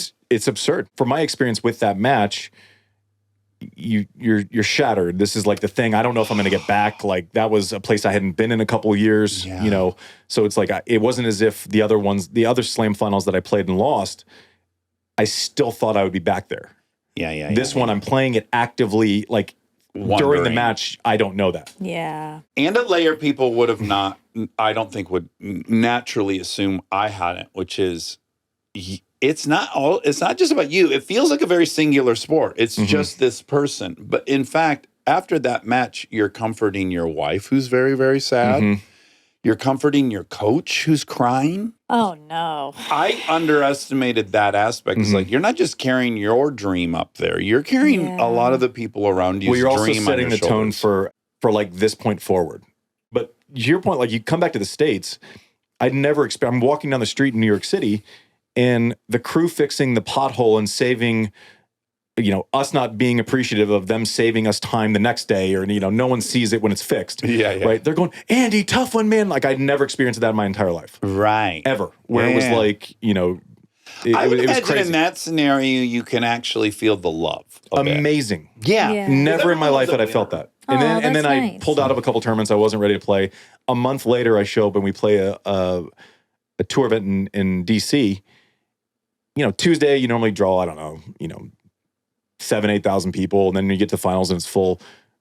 First night, walk out and there's 16,000 people going nuts. Practices were different. People, it was, I don't know. It was. That's a unique experience. It changed the entire thing forever, even to this day. Wow. Completely. You don't realize that without time, right? They forced you to maybe accept the thing I was saying earlier, which is like, am I worthy of love if I'm not a champion? Oh, well, I am. Yeah. That's nice. Yeah. It was Yeah. it was something completely unexpected. That's Okay. lovely. Okay, so yeah, you're gone for 10 years, and then you start kind of, I don't know whether it's you didn't play really for 10 years after retirement. Or just No, I would play like seldomly, customer tennis, right? Like where you get paid to go do this thing. right? Yeah. Have you played with Bill Gates? He's I our have friend. not. No, I thought you. He's our rich friend if he wants to connect you. Yeah. I haven't yet. No, I don't. But I didn't like play. You know, I would like if I went out, I stunk. But it's kind of like that thing. No one else. Like I'm sure there's like an element of stand up where you can know you weren't great, Right. but maybe they don't know you weren't great, Sure. type thing. So, but I didn't play. Like I never trained. I never played at home for fun. Right. It was always like there was I played transactionally completely for 10 years. Got it. So what is the like kind of wake up where all of a sudden you get kind of back interested in it? I can't stop playing. No. Oh, you can't. I play all the time. time. Really? Is it the same thing? You woke up one day and you're like, I'm ready again? No, I started like body starts breaking down at a certain point, and it's like I basically have this thing. It's like, okay, I probably have however many years to be athletic, right? And it's like that slow, but then like the ball you go out and hit, and like the feedback is like it actually makes sense. It's listening again, and you kind of get like Rehooked. addicted in a great way, like to that feeling of like, oh, I'm relearning this thing. I know how it's supposed to feel. Sometimes it feels that way. Competency And it's like is the euphoric. best. But there's no consequence. Yes. So I've never, ever in my life, this thing that I love, I've never lived it without consequence. Yes. And it's the best. Yeah. It's the best. man. that's I'm not great. nervous. I'm not, I don't care. There's no pressure. I'm playing a bunch of dickheads. Like, it's great. Yeah. It's the best. You're playing for the right reason, Yes. which is like the fantastic. sensation of being competent. You don't go home to anyone who cares about how you did that day, but it's amazing. Yeah, it's the that's best. great. But then you start kind of tweeting prolifically about tennis. You're starting to get like more in the national conversation about tennis as it is today. And ultimately you start Served, your podcast. But what are the little steps before you start Served? So I say this sensitively. I don't know that I would have gone back to kind of the front-facing side of tennis had it not been for COVID. Okay. Oh. Right, where it's like they have nothing live to show on Tennis Channel. And I remember I looked at the emails and it was like, oh, we should be through this in 6 weeks. 6 weeks to 2 years. Yeah, right. So basically it's setting precedent for working from home. Because my whole thing was like, I don't want to sacrifice geography. I did 45 weeks a year. I'm never doing that again. Yeah. I don't want to. Had you already moved to North Carolina at this point? Yes. Okay. So I start going on there, just basically reading the phone book because the events aren't being played. Yeah. So what are you doing? You're doing like top 10 lists, top 10 best places to play, after a mimosa, whatever it is, whatever. So I'm on just doing that. Mimosa. And then they start regular programming and you get on that. And then you basically get to the point where it's like, okay, Earth pays attention to tennis for like 8 weeks a year, right? Those are the four slams, right? It's a lot of runway for people that are like kind of nerdy about it. Yeah. Right. And that's not being addressed. There's no place to consume a story on a Tuesday. Right. And so it's like there's no cost to it. I'm preaching to you about your business, but like you can start something up. You don't need permission. You don't need someone to put you on. You don't need, you can go for an hour or you can go for 3 hours. Like there's no rules. Exhibitor. You are self-distributing and you do whatever you want to do. Basically, we just thought there was a lot of football field left. And so and we did that. And you've gotten to, you've done a lot of fun stuff with the show. You've interviewed a lot of like really famous and interesting. How do you and Agassi get on? You had him on. He's my idol. He's your idol. He's my hero. He's That incredible doc. extremely flawed. Mm-hmm. Yeah. And he'll be the first to tell you why. Yeah. Or how. Yeah. Which to me, it was like being around him when I was 17. It was a little freeing because fully aware of his flaws, but also capable of this greatness. Mm-hmm. And when you're 15, 16, 17, you're like, oh, the people that are that good, that successful for that long have to be perfect. Right. It was a great lesson. Yes. Right. Yes, and so we're as close as we've ever been. And at some point it went from in the last, 3 or 4 years when we've been around each other a bunch, it went from like, okay, I don't feel like a kid around him anymore. I don't feel like I'm the 9-year-old who is wearing all the unfortunate spandex with him. Right. Danglo orange and green. And so we text all the time. Like he's a friend. Yeah. And so he came on our show and that just him sitting down. I mean, you get to experience it every week, but digging into people's psyche, their brains, and that was kind of the biggest one because I knew where to go. Yeah, the reward of it, I think, is like Oh, to have someone trust you is a amazing. very beautiful feeling. Yeah, well, and also just I know that I'm not as good as Andre, I'm not as good as Rafa, I'm not as good as all these people, but I understand the things they're describing Yes. Absolutely. very well. Yeah. Patterns and processes and how we view things differently. If they think something different, like we could be remembering the same match and think about it completely differently. Yeah, that's fascinating. Both maybe be experts in our own way. Mm-hmm. But I'm like, oh, why do you think that? It's amazing. It's like the biggest high ever. And it's Yeah. like, it's basically, I found a way to get paid to ask these people the questions that I want to ask them that I would never ask them in private. yeah. Right. To nerd out. It's the best. Yeah. I agree. I agree. You two have it figured out. Did you it's see the fun. doc about Agassi? Was it what's the Untold one? 'Cause That was with Marty Fish. That yeah, was and with, you were in that, right? Yes. That's And the that guy was who I so served good. against that the silver medal, and he was great. We watched that together. Remember? Is that the And one where was it talks so about good. him dealing with his wig during a match? That was that's Agassi. Oh, yeah, I don't no. know the doc, but his book Open Uh-huh. is my favorite sports book of all time. I got to read that. I Oh saw my lord, you would eat this shit up. I saw a great doc, and he was incredibly honest. And again, there was some really, really important match. And, he's dealing with this secret he has that he's going bald, and he wears a hairpiece, and he has the bandana. And it's like, Famous for like this like big moule jean shorts, like rebel renegade, like like back when the culture in the 80s was like you dress in all white. Yeah. He was like, fuck this. On its head, long hair, jean shorts to play matches in, like insane. Wow. he's like one of the first brands. He Right. was a brand. And something has gone wrong with the wig and the thing. And no. He's playing the finals of the French Open. He has it like pinned on. No. He can feel it like coming off. So all This is this so poor stressful. guy is thinking about during that match gets routed. is that. And again, you talk about what was This happening in the match. sucks. Like that dude, until he tells that story, he's like, that guy has no idea what happened in that match. He's having Yeah. this fucking complete collapse of identity. The other guy's giving himself. He's giving himself credit. He's like, I've completely taken this guy out of his game. Like I am. All this guy's thinking about is his hair. I am a strategic surgeon. That's what I am. It's the most. I had so much empathy for Yeah. him, Yeah. and it's everything's just so fucking human. And you think Yes. you project onto these people like, well, he's Agassi. He feels 20 feet tall, and he's like, no, we are all He's the terribly guy. insecure. We all don't think we're man. worthy of love. It's just that we all have this fucking racket. Yeah. Yeah. Pun intended. You have to read his book. It goes on. Your thing about like not feeling like you're deserving of love is like he opens the book with like, I hate tennis. Wow. And he's like, because it caused so much stress in my family, because it was like, he goes, now I'm good at it. I respect it. I've now gotten to the point where, He can have a relationship with it. That's but he's like, semi-healthy. he goes, you can't tell me that I shouldn't hate it when you haven't lived through the personal side wasn't worth the other side. Yeah. Right. Like you can't tell me how to gauge those things. Wow. Yeah. He had some wild times out there in Nevada or wherever the fuck he was living. Yeah. His dad was an Iranian boxer who worked the door at Caesars. Okay, let's go.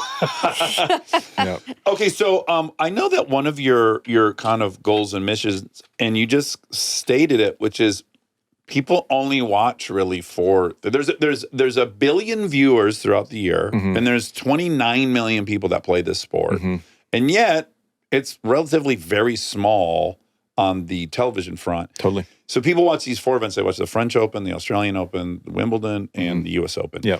So in your opinion, how do they better the experience for the fan? How do they get people interested in these, non-Grand Slam tournaments? It's just become a region. So one, I could go off on this in a million different directions. You can't have an 11.5-month season and expect people to be committed.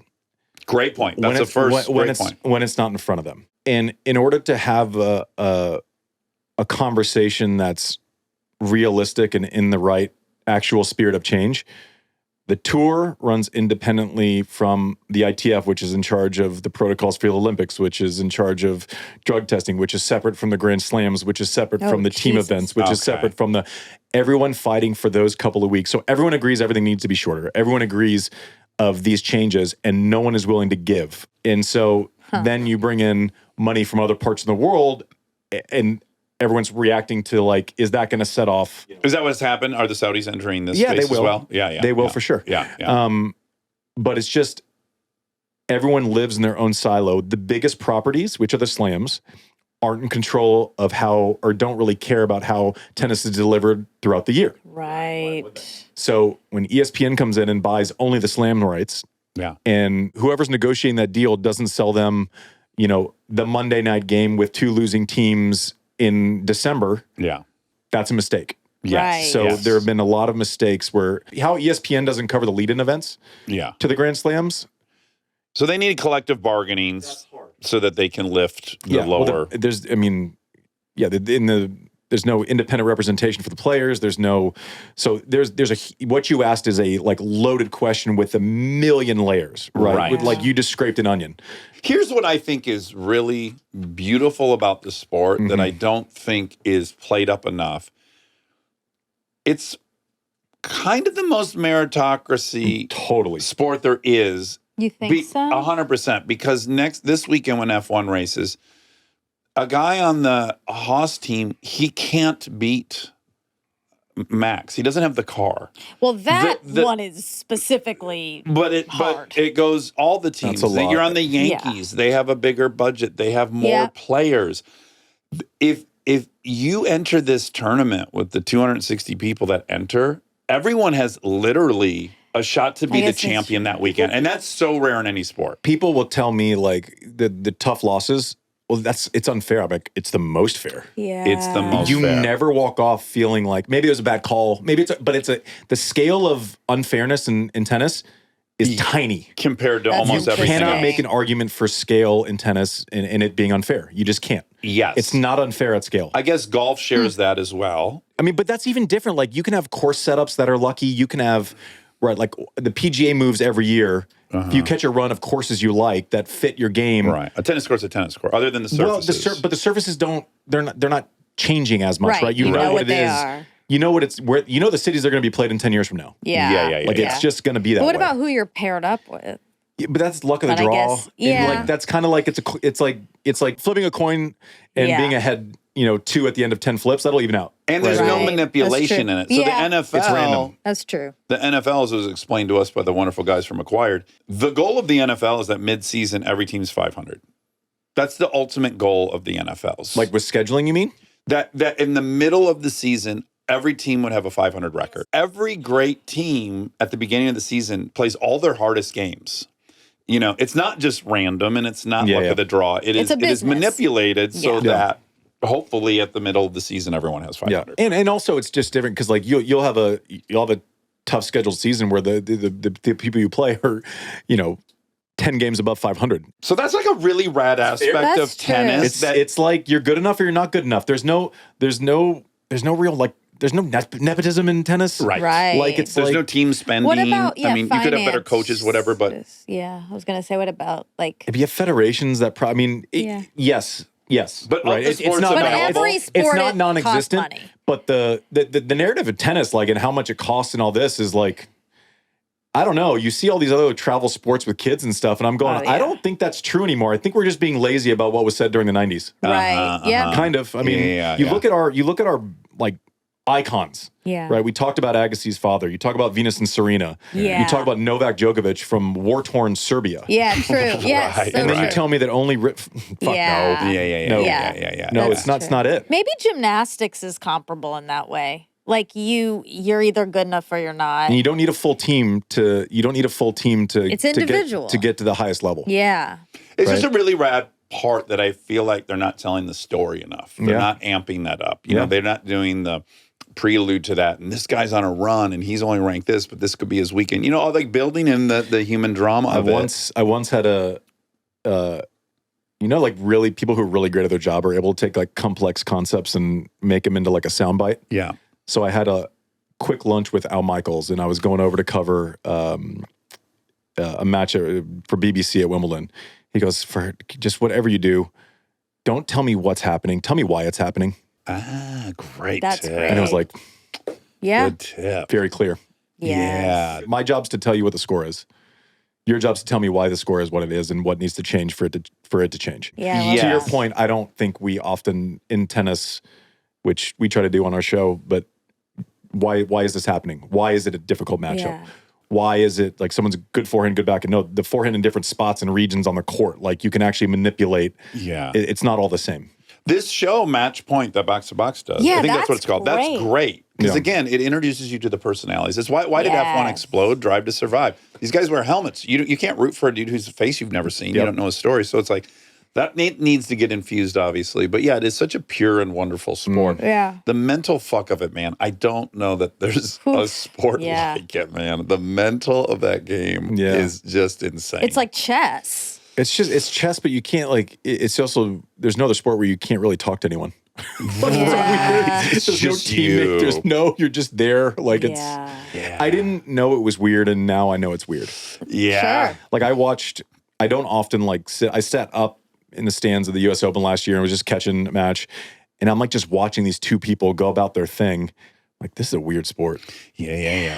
We're watching almost like a very private thing. But you go like even the locker rooms on the last day is so you get there day one, and it's a train station. Right. People from the qualifying tournament, 128 main draw, double. There's hundreds of players in this locker room. It's like the first day of college class. Yeah. Where everyone's dropped Right? out. I can only assume that's the case. I don't know. I can't speak from experience, but then you walk in the last day, and it's just you and one other person. Oh, that is so weird. So quiet. Oh my God. It's like Empty. Squid Games. And it happens. It is every day.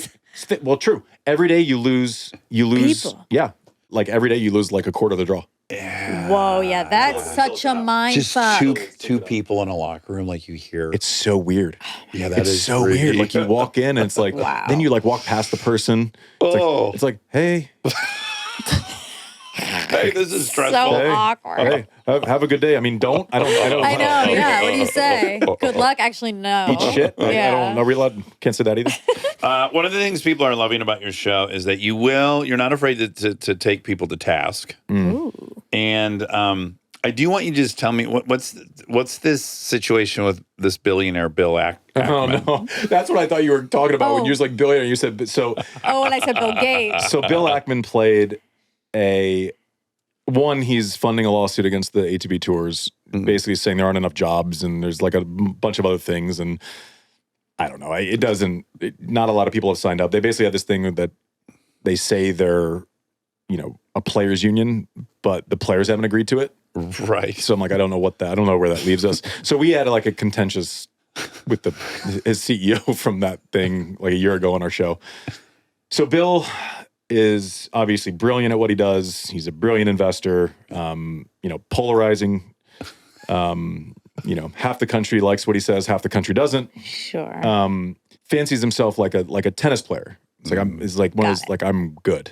Got it. I'm good. One thing I don't want to do is like make someone into a cartoon because he's very serious, accomplished, like great at what he does. Yeah, that's good. And takes a wild card into a pro event, and it was the Hall of Fame. And I love the people at the Hall of Fame. Strongly disagreed with them on air. Strongly disagree with them behind the scenes. In every conversation I have, we've made our peace. I went to the induction last. We were great. Yeah. We're fine. And I said on the show, and I believe it was like the other players. It was a minor league event. Who's Jack Sock? That was his doubles partner. He's the guy who's won a couple of majors in doubles. Yeah. Was a good singles player. Well known. He's a ringer. Yes. Yeah. Yes. What's that mean? What do we mean? Brought in with an unfair advantage. But not even To because lift. but Jack doesn't even play. He's not even on tour anymore. But Okay. and they played two guys that are like it'd be like AAA baseball, right? Right. Real Yeah. player, like great players striving to make a living, do their thing, break through. Yeah. That's what we're talking about. Yes. Bill Ackman decides he's going to go play. It'd be like him going and saying like, I'm a good I'm 60 years old. I'm a great pitcher. I'm going to go pitch in a AAA baseball game. Right. And I think I can do it well. Right. Gets like the other guys are playing like the memes are incredible. Like one of them set to the Curb Your Enthusiasm theme song where it's like they're just hitting the ball back to him. Correct. And so I just went on and like I said, this is the biggest clown show I've ever seen in pro tennis. It's Like shameful. It you shouldn't can't be. tell me people should have more jobs and then take one of the spots that week. Like it's just their parts that I don't like. And if Bill wants to do it, Bill can do it. I don't. My personal belief, and I'm going to get texts from the Hall of Fame, but I don't believe that the Hall of Fame should have allowed it. I think it's beneath the Hall of Fame. Your job is to preserve and celebrate greatness. Yes. This was not it. Yeah. By a long This shot. was a stunt. Yeah. I said what I said. I went in the studio hot. Good I for didn't you. talk about it again, but yeah, it was like I called it a clown show, and it was a I thought it was very funny. It was a clown show. Okay, very last thing. I just think it's funny that, or I like that Austin's such a like a home base for you. I was hell bent on moving to Austin, and then what I was also debating is like, or do I go to Asheville? And I love Asheville. We ended up in Nashville, and I love that. But you have a place in the Blue Ridge, yeah? So I'm going mid-October with my best friend from Detroit. We're going to leave Nashville, ride motorcycles, be stationed in Nashville, and then do rides every day out of there. Yes. And just how lovely is the Oh, Blue my goodness. Ridge? Blue Ridge Mountains is heaven. It's heaven. We don't have each other. Get it off. I'm going to send you like places you need to stop, eat, do the whole thing. That's It's magic. Great. There's no better thing than just like getting outside and feeling small. Yeah. It's the best. Yeah. And you feel like we spend our summers up in this place, and you look at like a bald-faced rock, and our kids go and throw rocks at streams all day. Yes, It's like awesome. I took my daughter when she was That's 3. awesome. Just the It's two the of us best. went to Asheville, and we spent all day long. We went to Looking Glass Falls, Sliding Rock, and we sat in a river for like 7 hours and played. And I'm like, this place calls to me. This is special. So I don't know. In that way, I feel like we're long lost brothers because we're being pulled to all the same places. Everybody listen to Served with Andy Roddick. This you was have great. the #1 tennis Thank you. podcast for a reason. I hope everyone checks it out. And this has been goddamn delightful. Yeah. I appreciate this you is guys. so I'm fun. it's So fun. I had to like fun. check myself. I'm such a huge fan of the show, so Oh, I'm thank really you. happy to be on. Nice. Thank you. All right. Be well. Cheers. Thank you. We hope you enjoyed this episode. Unfortunately, they made some mistakes. I'm going to tell you, this has lifted my spirits. I want to thank you. Oh, good. Yeah. I'm happy about that. Yeah. I entered feeling like I was dying, Yeah. and now I feel happy. Good. Mm-hmm. Conversation can do that. Especially when it's revolving around Travis's penis. Oh, That's is that what did it? No, it's just a lot of laughing, and Yeah. you said I'd spray on my lip, Well, which I did technically. you did. Nicotine spray, not That's right. spray. That's right. And not pee from your catheter. Nope, not orange. McDonald's orange. Did you? Did I what? Did I save some? You want to taste it? Oh, Rob, will you put a picture up of the McDonald's orange drink just so we can check in with the color? Because I want you to know. Yeah, you see that orange drink? wow. Yeah. Yeah. And that's not orange soda? I think it's high C. High C. Maybe? It's more like a high C. I remember at a birthday party, you could get the big jug, that big McDonald's cooler Right. dispenser, and you dump the powder in and then the Oh. water. And then it was, that was the orange drink. Okay. So I don't think it was carbonated. Okay. But they probably did have orange soda as well. in the fountain. We moved past Yeah, that we're going to part. move on. Well, because no, it's not worth no. 10 fact checks. I have one more question, though. Okay. Because we did move past me being correct about the UTI. Oh, uh-huh. Because when you were in pain, I was like, it kind of sounds like a UTI, and Yeah. sometimes some men do get them. Sometimes, Sure. were you like, I don't want a UTI. That's a women's thing. Oh. Did you feel emasculated a little bit? No, which is not to say I couldn't. Sure. But, all these things is like, what's the chain of events? Yeah. What happened? Right? Like if you have an infection in your prostate and then that gets into your urethra, then you have a UTI. Like, is it a UTI that then somehow infected my prostate, or did I have prostatitis, which and I don't think we'll ever know. Mm-hmm. But because it's not obvious to me, I didn't go down the path of like, Jesus, how'd I get a UTI? Fucked a guy and I didn't pee afterwards. Exactly. I mean, that's generally how the women I know in my life get it. Well, no, you can get it a lot of ways. You could have, it could have been it could have been a wiping situation. You don't wipe your penis. I think you accidentally Oh, Jesus. got some No, duty. No, Monica. Okay. I'm just, okay. I did not. That's it. It That would was be an impossible. accident. It'd be impossible. No, it's not impossible. You could have dutied, as we talked about. You duty sometimes in the toilet. Yeah. And then maybe just the penis hit it on really quickly. And It like bounced into the. bowl. And it touched Ooh. just a very I still think, and this is why guys don't get it as much. Yeah. We have a bit longer distance between there and the bladder. Exactly. where you yeah. need the UTI to really That's right. find purchase. And wiping is a different scenario, but that's why I So don't would think have this was peed. wiping. I would have peed. You know, the odds of that in your hypothetical making its way all the way up to my bladder are very low, which is why I think it's rare that guys get them. Right. But people have got to be tired of my medical condition. So Normally UTIs are first and then it starts spreading everywhere. okay, And that's bad. okay. Well, the guy did say the prostate is hard to get medicine into, and it's hard for infection to get out of it. Yeah. It's really It's in its own little universe. stubborn. Yeah, it's got like a nice, I guess, protective barrier. It lives on its own island, physically and emotionally. I think people are up for a GLP-1 update. I've Oh. heard people ask, like, Okay. hey, what's the updates? And then I certainly would like one. Okay. Well, we can do a mini update because we're probably going to have Dr. Isaacson on a fact check coming up to talk about all of our blood results. Oh, yeah. He says we both have interesting results. And so I'm curious Oh, wow. what that will be. Interesting is. When we first got our results after the first cognitive test and he did all the blood work and went through it all, he basically said I was a medical marvel. Okay. I forget why. Uh-huh. Was it a good kind of medical marvel? Yeah. Oh, Well, it was? It was like really unique stuff was happening. I think with me. anomaly might be a better word than marvel. I prefer medical marvel. Okay. And one thing, I don't remember if we talked about this back then, but they found randomly this one little one little elevation in numbers on this one little thing. And no one would really look at it because who cares? But they looked and then they did a deep dive, and that correlates to late onset epilepsy. Whoa, really? Whoa. Isn't that crazy? Wow. So in a world of where CRISPR's over the counter, do you think you get that gene edited out and you go off of your Capra and your... Wow, that's a great question, because would I feel safe enough to go off of the medicine even if I knew the gene itself was cut out? Because you got to remember in order. Yeah. It's like you went on Capra and then you needed to go on antidepressants.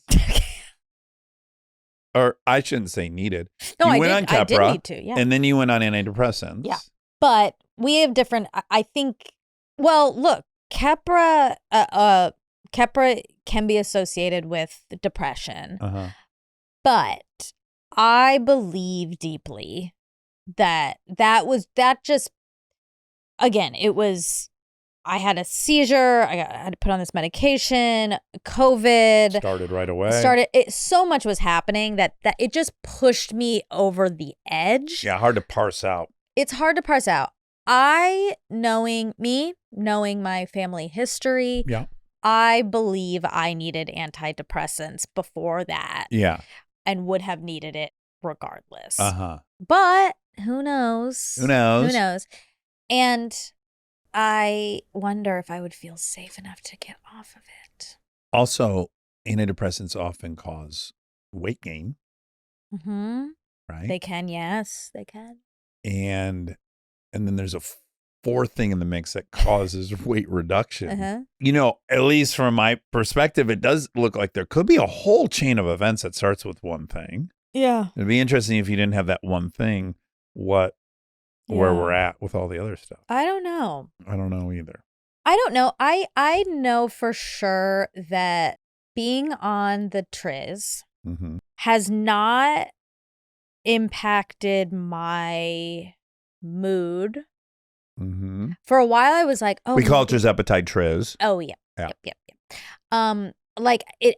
I think for a while I thought, oh, maybe there'll be a reduction in anxiety or depression, because I had heard that there might be some things there. Sure. That is not the case. But again, I think that's like, if one of your things is you're in a constant shame spiral that you've eaten in a way that you don't want to eat, but you keep eating, and this thing stops that, then of course it's going to impact depression. Right. That's But true. you're not there. Yeah, that's Yeah. not you. Yeah. Correct. You weren't like living in any shame spiral. I mean, the drinking that's part of the mix. And that's been interesting to follow that whole journey. That was one of the main reasons I wanted to do it, was Yeah. to see my relationship with it. And at first, I did notice a change. I think what I said was I was drinking less, but Frequency the same, exactly. but- Amount is less. but dosage lowered. And I think that's still correct. Uh-huh. I think for sure I reached my capacity earlier, but I still drink every Still day, naughty. basically. Uh-huh. So that's been kind of a bummer. A letdown. But part of that is like it's mental. Like there will be, and this is bad, but there will be times where I'm like, I'm not even in the mood to drink. Like I don't really want to, But you do. but I'm here and I will. Yeah. So that's Whatever that is. I don't know what that is. Habit, I guess, or just we're out. Like I might as well. Look at Charlie Sheen. Did you finish the doc? No. The craziest thing is no one could get him off crack. They couldn't figure out how to get him off crack. Yeah. So they convinced his dealer, because his dealer loved him, Yeah. to start titrating. So because you make coke out of cocaine, Right. I'm sorry, you make crack out of cocaine. Uh-huh.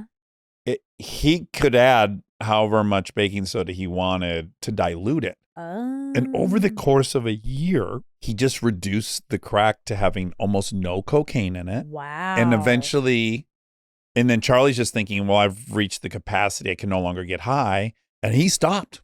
Really? Yeah, he's just like, I don't know why the fuck I'm doing this. It doesn't do anything. And then he switched to drinking. Then he became a really bad alcoholic for a year or two. But they got him off of crack by Wow. tricking him and titrating him. Whoa. So what's interesting is you're at the point where it's like you've kind of been titrated in a way that you're Mhm. like, I don't even really want it. Yeah. But just the muscle memory and habit is like, but I'm going to do it. Yeah. But it's interesting if someone could trick you the same way. Right. And all of a sudden it had no alcohol I think in it. I would At some point, still do you would it. still do it. Yeah. Like right now, I'm like, I'm in. Sounds good. yeah, it's weird. It's weird. I have noticed like, I don't really. Okay, sure, I'll get a martini. Like I'm not craving it, I guess, Yeah. in the same way. So that is interesting. It's just so social. Yeah. It's a good time. It's not even that it's a good time. I mean, it is a good time, but it's What you do. just what you do. It's something to have in your hand. It's something, I don't know. Yeah. Maybe I'm heading towards sobriety. Doesn't sound like it based on everything Well, I just you're on the said. medicine. Yeah. But also, I have definitely lost weight. Uh-huh. We don't know how much. It was not the goal, and I don't know how much because I don't weigh myself. But what's interesting is Dr. Isaacson did weigh us on intake, but we didn't get weighed at this. I know. So I think we need to get weighed. He's going to want to know that. And I'm kind of dying to know what the difference is for you. I'm curious. I think you've lost about 65 pounds. This is like, could be the biggest minefield ever to play a game of I like, know. how much do you think I lost? I know. I No, don't know, 60, 70 pounds? I don't know. What do you think? There's 80? a lot of traps in this in this conversation Yeah. because I don't mean to like trigger anyone. I can only talk about me and my body. Yeah. I'm small. I've always been small. Yeah. So, because somebody asked like, "Oh, have you had to go down in size on your pants?" Yeah. People are gonna hate me for saying this. No, because I already wore the smallest size. Okay, right. There's nowhere else to go. So yeah. So it's not like Are you safety pinning any of your? So Uh-huh. yesterday Oh, I did put on a pair of pants and I was like, oh, they are about to fall off. So I am, I've lost weight in a way that I don't want to lose more weight. I don't want that. Like I saw my parents for, my aunt, and my mom saw me and she said, "You've lost a lot of weight." And I was like, "No, I don't think so since summer." And she was like, "Yes, I think so." And then I went to the next room and saw my dad. First thing he said. Okay, but okay. There's a lot going on here. They're already dealing with something of sadness. So Yeah. is she depressed? Is that the explanation for the weight loss? Oh, sure. So yeah. that's an obvious fear. Yeah.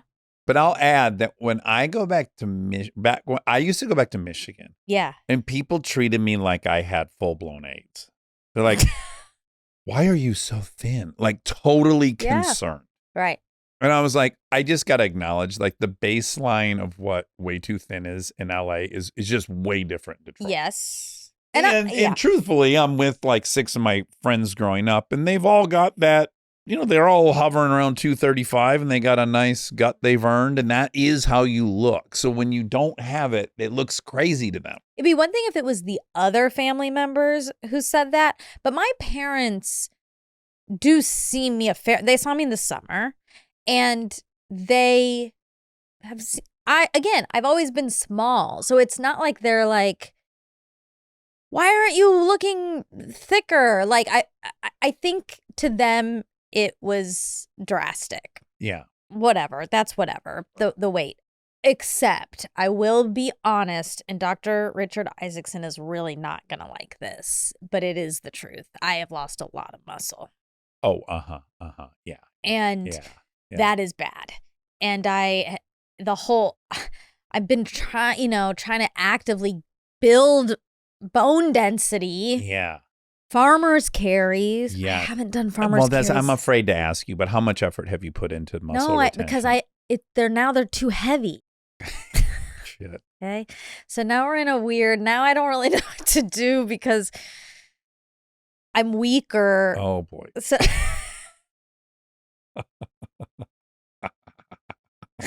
I'm definitely weaker. There is a new one, as you know. There's a new one that you're going to be able to switch to very shortly that specifically prevents that muscle loss. Oh, really? Yeah, there's a new one. Huh. I'm seeing different people on my feed talk about it. Okay. And I guess it's close to being approved, but yeah.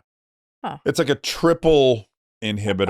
Oh, it's a GLP-3. Yeah, well, and it's like semaglutide plus this plus that, and it does counter that muscle loss issue that is quite prevalent. Okay. That's interesting. Yeah. But it's hard because what I like about this GLP-1 is I feel safe on it. Like there's been at this point so many studies, you've had enough people on that have been like, it's pretty good. Yeah.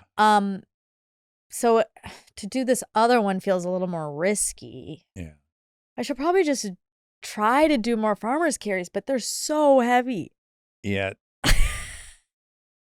Oh boy. I'm like starting to get nervous you're gonna fall down in your apartment and just be like, I can't. I will, and You shouldn't have lost your ability to carry those things you could carry 2 months ago. I know. So quickly. But I was stronger. Right, but you needed to stick with it a little more, I think.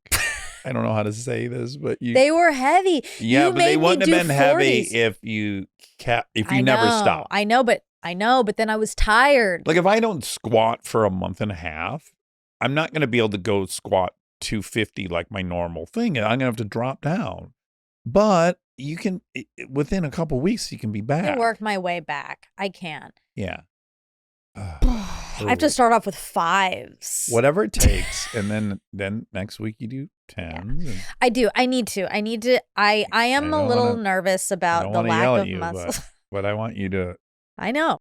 I'm aware of it. It's bad. That's the one thing before I got on it. Dr. Richard Isaacson was very clear that I needed to monitor the muscle and make sure and I didn't do it. Yeah. I didn't do it. Look, we're not perfect, Monica. I know that. I have to get back on that, and I will. I have been really tired, and maybe I just have a bug. But there are these weird cycles where like you're eating less, and so you have less energy, and so you don't want to work out because you have less. Like that part's bad. I do need to break that cycle. Yeah. I have been going to bed at 7 for the past couple nights. And sleeping till like I have 8. 2, but I'm dying. I know, you're sick. Yeah. I have thought like this isn't exactly right. I'm a little concerned with these updates. Going to bed at 7. It was I weird. Can't lift 5 pounds. I weigh somewhere around 76 pounds, and but I'm still drinking. The only thing I'm staying. The only thing I've really committed to. Because I don't even want to, but I get through it. I force it down. Stay tuned for more Armchair Expert, if you dare.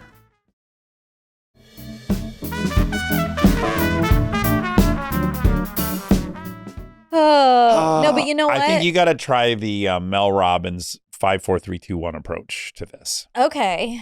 which is her first book, and she became wildly popular over it. Easter egg. Well, which is When is it an Easter egg and when am I just telling people? that's That's the question. that's too big of an Easter egg. If I say Mel Robbins and then you say Easter egg, but her thing is, you think of what you want to do, and I want to get out of bed, and then you start thinking. Uh-huh. It's cold out there. I don't want to get out of bed. Soon as your brain starts, you're not going to get out of bed. Uh-huh. But at the second, if you can start training yourself, the second you have a thought like, I should do farm, you'll be sitting in your house and be like, I should do some farmer carries. And then immediately go 5, 4, 3, 2, 1, and on one, stand up and do it. Oh. Because you're interrupting that cycle of convincing yourself not to do the thing you know you have to do. I like She's that. like, people are just waiting for motivation to hit them. And that's not what happens. You have to interrupt. And this is a very well-worn technique that works. Okay. So I don't know, report back. Let's see. Try the 5, 4, 3, 2, 1. The second you think of something, just immediately go 5, 4, 3, 2, 1 and stand up and do it. Okay, so it'll be like, I don't really want a martini. 5, 4, 3, No, you don't 2, need any 1. help to Shake, have- shake, shake, shake. You're already doing it somehow with not wanting the martini and No, having this that. is good. That's helpful. That's good for my farmer's carries. But the problem is you encouraged me when I was very strong Yeah. to do 240s. Uh-huh. And I could do that. Yeah. I bought those. Now I don't have the right equipment. I don't have like 230s. Right. But just, I think a standard farming carry goal is your body weight. Right, which I don't know what that is. Well, But it's definitely know not- it's above it's 80 above pounds. 80, yeah. So But that's listen, 80's not too heavy for you. It's just, you're not going to be doing it as long as you want to, okay. but you got to do it. You just do that weight and do it for however long you can, count. And then next time you got to do it 1 second longer. Okay. All right. I'll try. Okay. I can't do it right now because I can't do 5, 4. 5 of you just stood up. You go 5, 4, and then you. Just left. Well, all right. I do. Okay. So those are the updates. Like, I guess they're mixed. Yeah, it's mixed. Yeah. And when we get our blood work, we'll know more. Yeah. And I am really, really curious about that. I'm very curious about my cholesterol Yeah. and even blood sugar and things like that. Yeah, me too. So TBD on that. TB Dizzle. So for this motorcycle trip, Yeah. I'm going to send you a picture, Rob. Can you put it on the screen? Sure can. You want me to email it? Yes, please. Okay. Yeah, you're going on a trip.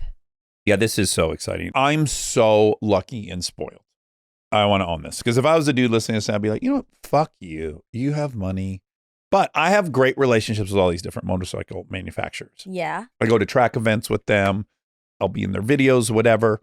And so people loan me stuff, Yeah. which is so awesome. Yeah. Sustainable. Very sustainable. And I have a motorcycle down in Tennessee. I have a gorgeous Moto Guzzi. I have not gotten the title yet to plate it. So it's like I've got this great tour bike that I'm dying to ride on this motorcycle trip. Okay. And I can't ride it because there's no plates. Oh. You're going to let that stop you? Well, I'm like, well, I wasn't going to. Uh-huh. I was like, okay, I'm going to bring a plate from one of my other motorcycles and just slap it on there and then pray I don't get pulled over. Or if I get pulled over, the guy doesn't know the difference between a Moto Guzzi and a Ducati. Of course, I was going to go the outlaw route. But then the responsible part was like, hey, you've got a couple good relationships. Why don't you see if you can borrow a bike while you're down there? And also, a lot of these places are based in Atlanta. So it's like not that far. So I was able to borrow 2 motorcycles for Aaron and I. Because also Aaron was going to drive 600 miles on his motorcycle. He was going to ride for basically 12 hours to my house and then get up in the morning and ride with me for 400 miles. Oh, yeah. And then he at the last minute, he's like, I can't do it. I'm going to rent a truck and I'm going to put the motorcycle. And then I was like, oh, hold on. Let me just see if I can. And then you could fly in. It'd be so much easier. I got this super awesome Harley Pan America, which I've never ridden. And they've gone full gusto. It's super fast, crazy good brakes. I'm really excited. And if anyone is into motorcycles, growing up, you're like, a Goldwing, that's like a grandpa's motorcycle. Okay. Okay. It's like catheter. It's like a catheter. I don't want to say that because Honda they're loaning me this I motorcycle. love Honda. Yes. So growing up, you're like, oh yeah, that's for old guys. So I hit Honda up. I'm like, hey, do you have anything in the fleet? And then my man said, I'm going to pitch you the Goldwing. Like for this kind of ride, I'm just going to consider the Goldwing. And I was like, you know what? I think I am up for a Goldwing. Wow. So this is a big moment for me. Okay. Okay, Rob, please show the picture. So the Goldwing arrived yesterday. Monica, look at this motorcycle. Look how big the backseat is. Go, Rob, zoom. First of all, it's a 6-cylinder motorcycle, which is bonkers, right? What does that Ducatis are like generally twins, two cylinders. Okay. Maximum 4 inline. This is a 6-cylinder. And this back seat. So I sent this picture to Aaron. Yeah, it looks like a first class plane seat. Absolutely. Even the rider's seat is incredible. And then you see the speakers built in. I've got like a huge sound system. Oh. Aaron, I sent this picture to Aaron and immediately we both had the same thought. We were like, why are we going to bring 2 motorcycles? You guys are going to ride tandem? Look at this thing. Isn't it begging for just the 2 of us to be on Will this you both motorcycle? fit? Oh my God. Yeah, look at that back seat. Where do you use? Is the back seat where you sit? No, you see that big backrest? That's the passenger. Then you look lower. That's where my butt goes. There's a little lip. I'll point. Oh. This is for the passenger. Oh my God. Yes, and I'm thinking, How can you see above? I'm thinking, I think I'd rather be a passenger on this thing with Definitely. Aaron riding and me just sightseeing the fall colors. Yeah, so I'm entering the Goldwing phase of my life. Wow. I'm done being cool. You're ready for comfort. Oh my God, that thing looks so fucking comfortable. It might ride itself there. Wow. Yeah. Oh my God. All right, I just wanted to show That's you. going to be cute, you two on there together. I mean, we're going to bring the second oh, motorcycle. you are? But who knows? We might do, because we're going to do rides every day and Yeah. come back to Asheville. Yeah. We might take a 2-up ride one of these You days. should. I think Are you so. guys going to stay in a cute hotel? Yeah, we got a Built cute more? little. No, the vacancy was almost non-existent because people do go there for the colors. I realized because I searched everywhere and I was 2 months out when I booked this. Whoa. And there was slim fucking pickings, but we're in a cool little boutique hotel Ooh. downtown. Cute. And then I hit up our sweet boy Luke Combs, Oh, yeah. Asheville native. Yeah. I said, where should I eat? And he's like, boom, boom, boom. The ribs here are impossibly good. Yum. Go here for fish. Not going to happen, but whatever. You could try it. Not going to You try could it. enter that phase of your life too. I've tried it. Okay. Okay. Facts. Okay, facts. Thanks for indulging my motorcycle story. Yeah, that's fun. I'm excited to hear. I hope you guys are careful. I have to say that. Yeah, we will be. And I hope you have so much fun. Thank you. Wow. That was a fun one. It was. And it's fun to have sports experts on, like athletes. I would guess they're called athletes. He was also very mature, was my conclusion. And I was Yeah. like, I felt like we were peers, but I am 9 years older than him. Well, he's lived just such a big life. Yeah, And he does have a very evolved perspective on it, I think. I agree. Yeah, I enjoyed him a lot. we felt contemporary, but we weren't. Well, at what age are you not like, Well, let's just put it this way. I was graduating when he was in 3rd grade. I know, but but once you hit a certain age, when are you not contemporary? It does diminish. Yeah, Like a 60-year-old and a 50-year-old are far different than a 10-year-old and a 20-year-old. exactly. I think when you're Or a 10-year-old over is 0 40, years old. Yeah. I think if you're 40 or above, you're all the same.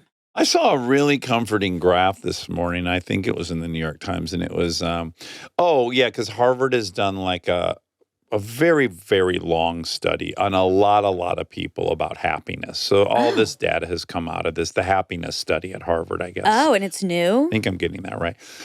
Well, in that there's always going to be updates, right? Because they've been studying them long term. So I'm sure there was revelations midway through the study. And Yeah. so like one of the fun revelations is like the income achievement level of all the people in the study, which there were many, was not influenced whatsoever by their IQ. There's like no correlation. Interesting. So yeah. I love that one. Right? Yeah. It's like you thought you did shitty on IQ tests, you didn't do good in school, doesn't mean shit. Right? Yeah. As far as just at least that. But anyways, in this chart I saw, there's a very predictable curve for everyone's happiness. And the lowest point across the board, men and women, is like 50, 53. And then it just starts going up and up and up. And it gets as high as it'll ever get your happiness in your 60s. And I was like, Really? well, that's great news. I just kind of lived through, or I'm currently living through the worst time. I can't even imagine how happy I'm going to be in 10 years. I really like this graph. That's weird. Makes sense for women because menopause. I wonder why men.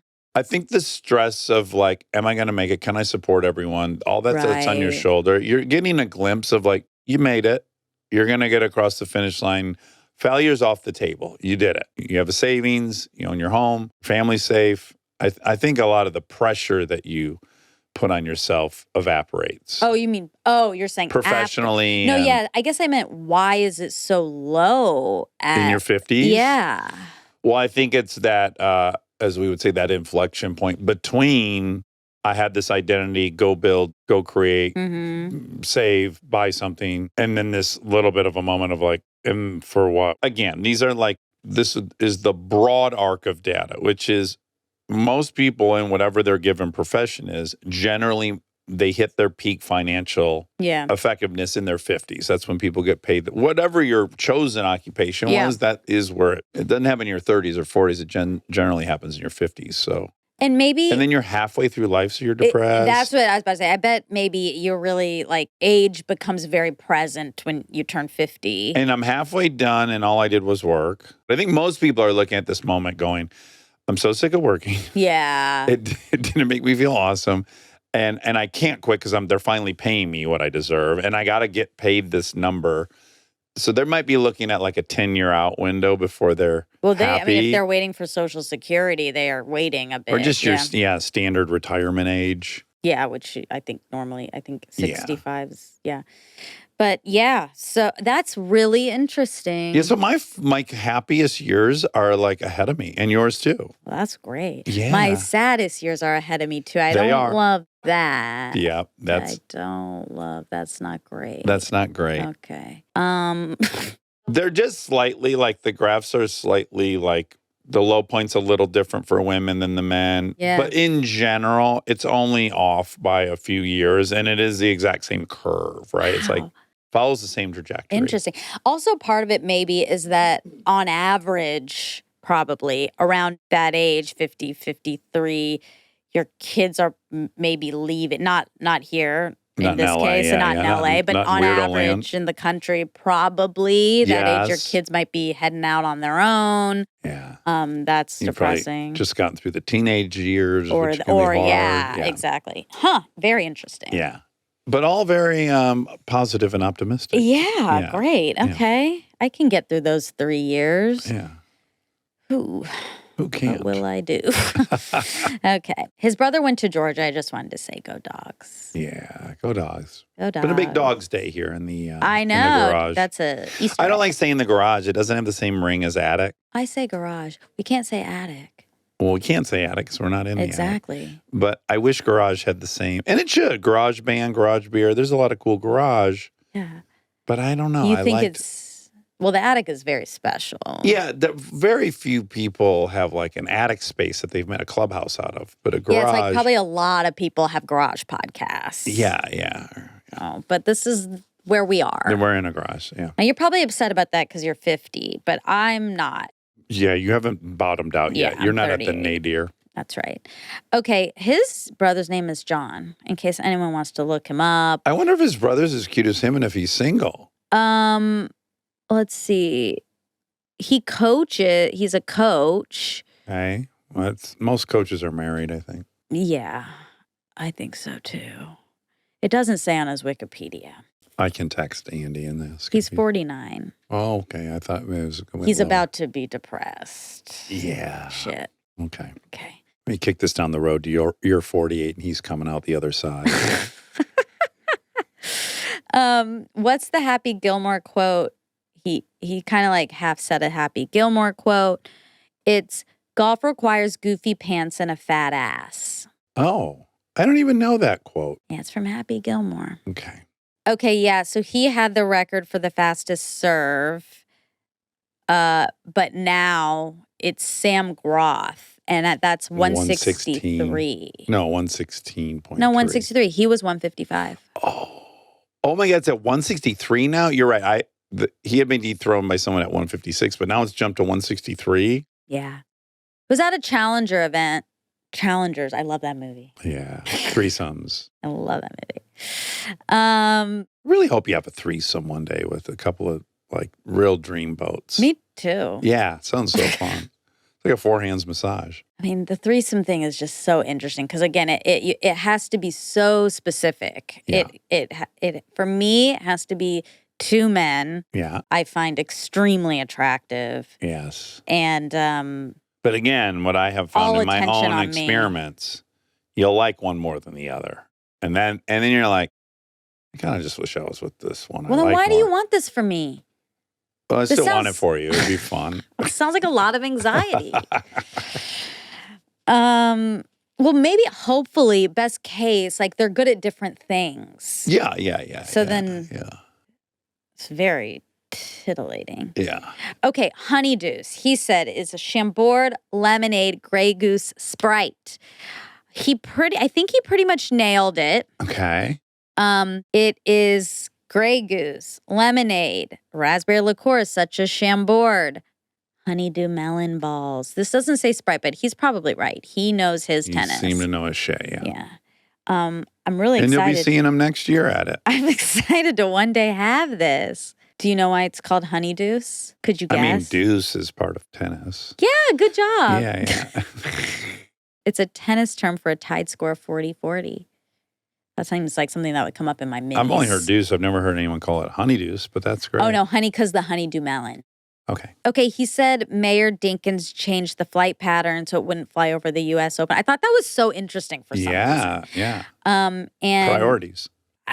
That's so crazy, but it makes sense. And yeah, he did it. Changed the flight pattern of planes over the U.S. Open in 1990 by negotiating with the Federal Aviation Administration, FAA, to reroute takeoffs from LaGuardia Airport to avoid the noise over Flushing Meadows Corona Park. Just on that day, I assume. Yeah. In exchange, the city agreed to pay the U.S. Tennis Association up to $325,000 annually for excessive flyovers that occurred during the tournament. That's weird. They built in a penalty. It was like a favor, and then on top of it, I'm going to penalize you if you violate it. Yeah, that's weird. Yeah. Good for them. They had a good negotiator. Okay. Silver being worse than bronze. The silver medal complex, also known as silver medal syndrome, a psychological phenomenon where second place finishers, silver medalists, often appear less happy than third place bronze medalists because they engage in upward counterfactual thinking, focusing on what they could have done to achieve the first place rather than appreciating their accomplishment.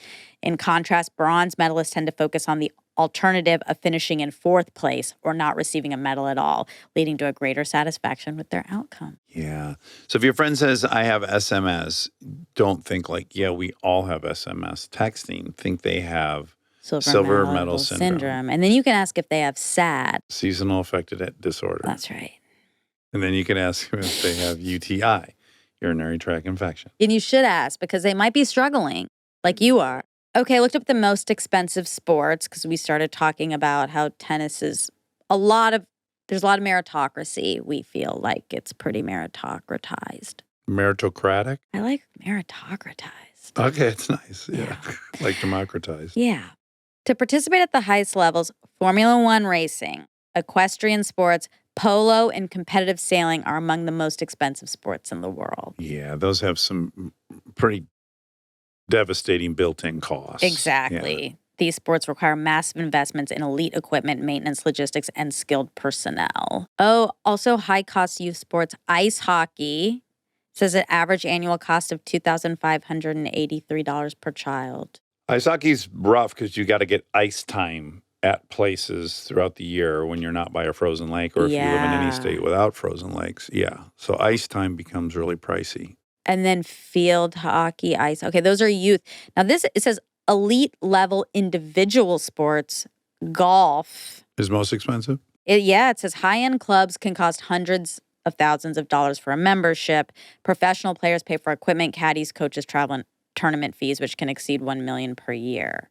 $1 million per annum. What's that mean? A year. Per atom? Per annum.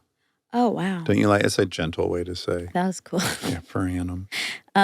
Skiing is also on here, and boxing. Is affordable ones? No, those Oh, are high. Okay. Yeah, those are high. They don't have boxing rings on every corner in the city, but they do have parks. Yeah, training camps, sparring partners, and specialized coaching and nutrition. Nutrition. Yeah.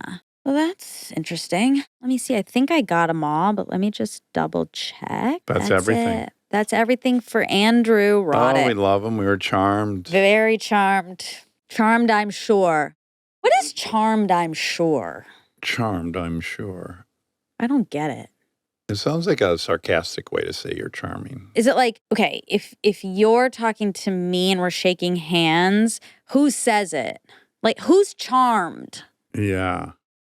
I feel like I'd say it like they were charmed, I'm sure. By you. By you? Yeah, like you're telling me, oh, and then I met so-and-so. Charmed, I'm sure. They were? I don't know. But I that know, might but not be normally it happens, I feel like, in a greeting. Like in the old times, they would like greet each other and say, charmed, I'm sure. Charmed, so are they I'm talking about sure. themselves? Like, No. I just charmed you, I'm sure? No. I think they're sure that they've been charmed by their guest. Okay. They're sure of it. It's bad grammar. They were like, let me check in. Yeah, I feel charmed. I think that we owe it to everyone at the end of this ride to compile our 50 sexiest male guests. Oh. And I'm just saying that Andy's definitely on the list. 50 feels like, Too many? yeah. You're the But one that not if always there's wants me to 1,000. reduce the list. But they'll be at that point, they'll be over, like 1,200 guests. To do 10 would be 1%, 0.5%. Okay. You're What telling do you want me to keep it to? 1%? I Well, could agree to that. it's either going to be 10 or 100 because you don't let me do hundreds and you only let me do tens. Okay, then it's going to be the top 10 sexiest. He's still on the list. Wow. But man, you think of Carmelo Anthony, your pants exploded. You think of like Brad Pitt. You think of Maddie, yeah. There's a fuck. There's We've a had some lot. thoroughbreds trot through Alexander here. Skarsgård, Oh, boing. Dwayne Wade. Did you know I learned in my aunt's memorial, Kama Sutra, Kama Kuma. means fun. Oh, sure. It means fun, like full of life. Yeah. And now that makes sense. Kama Sutra, like fun sex. Sexual fun. Yeah. Yeah. I learned a lot. My favorite type of fun. All right. All right. Love you.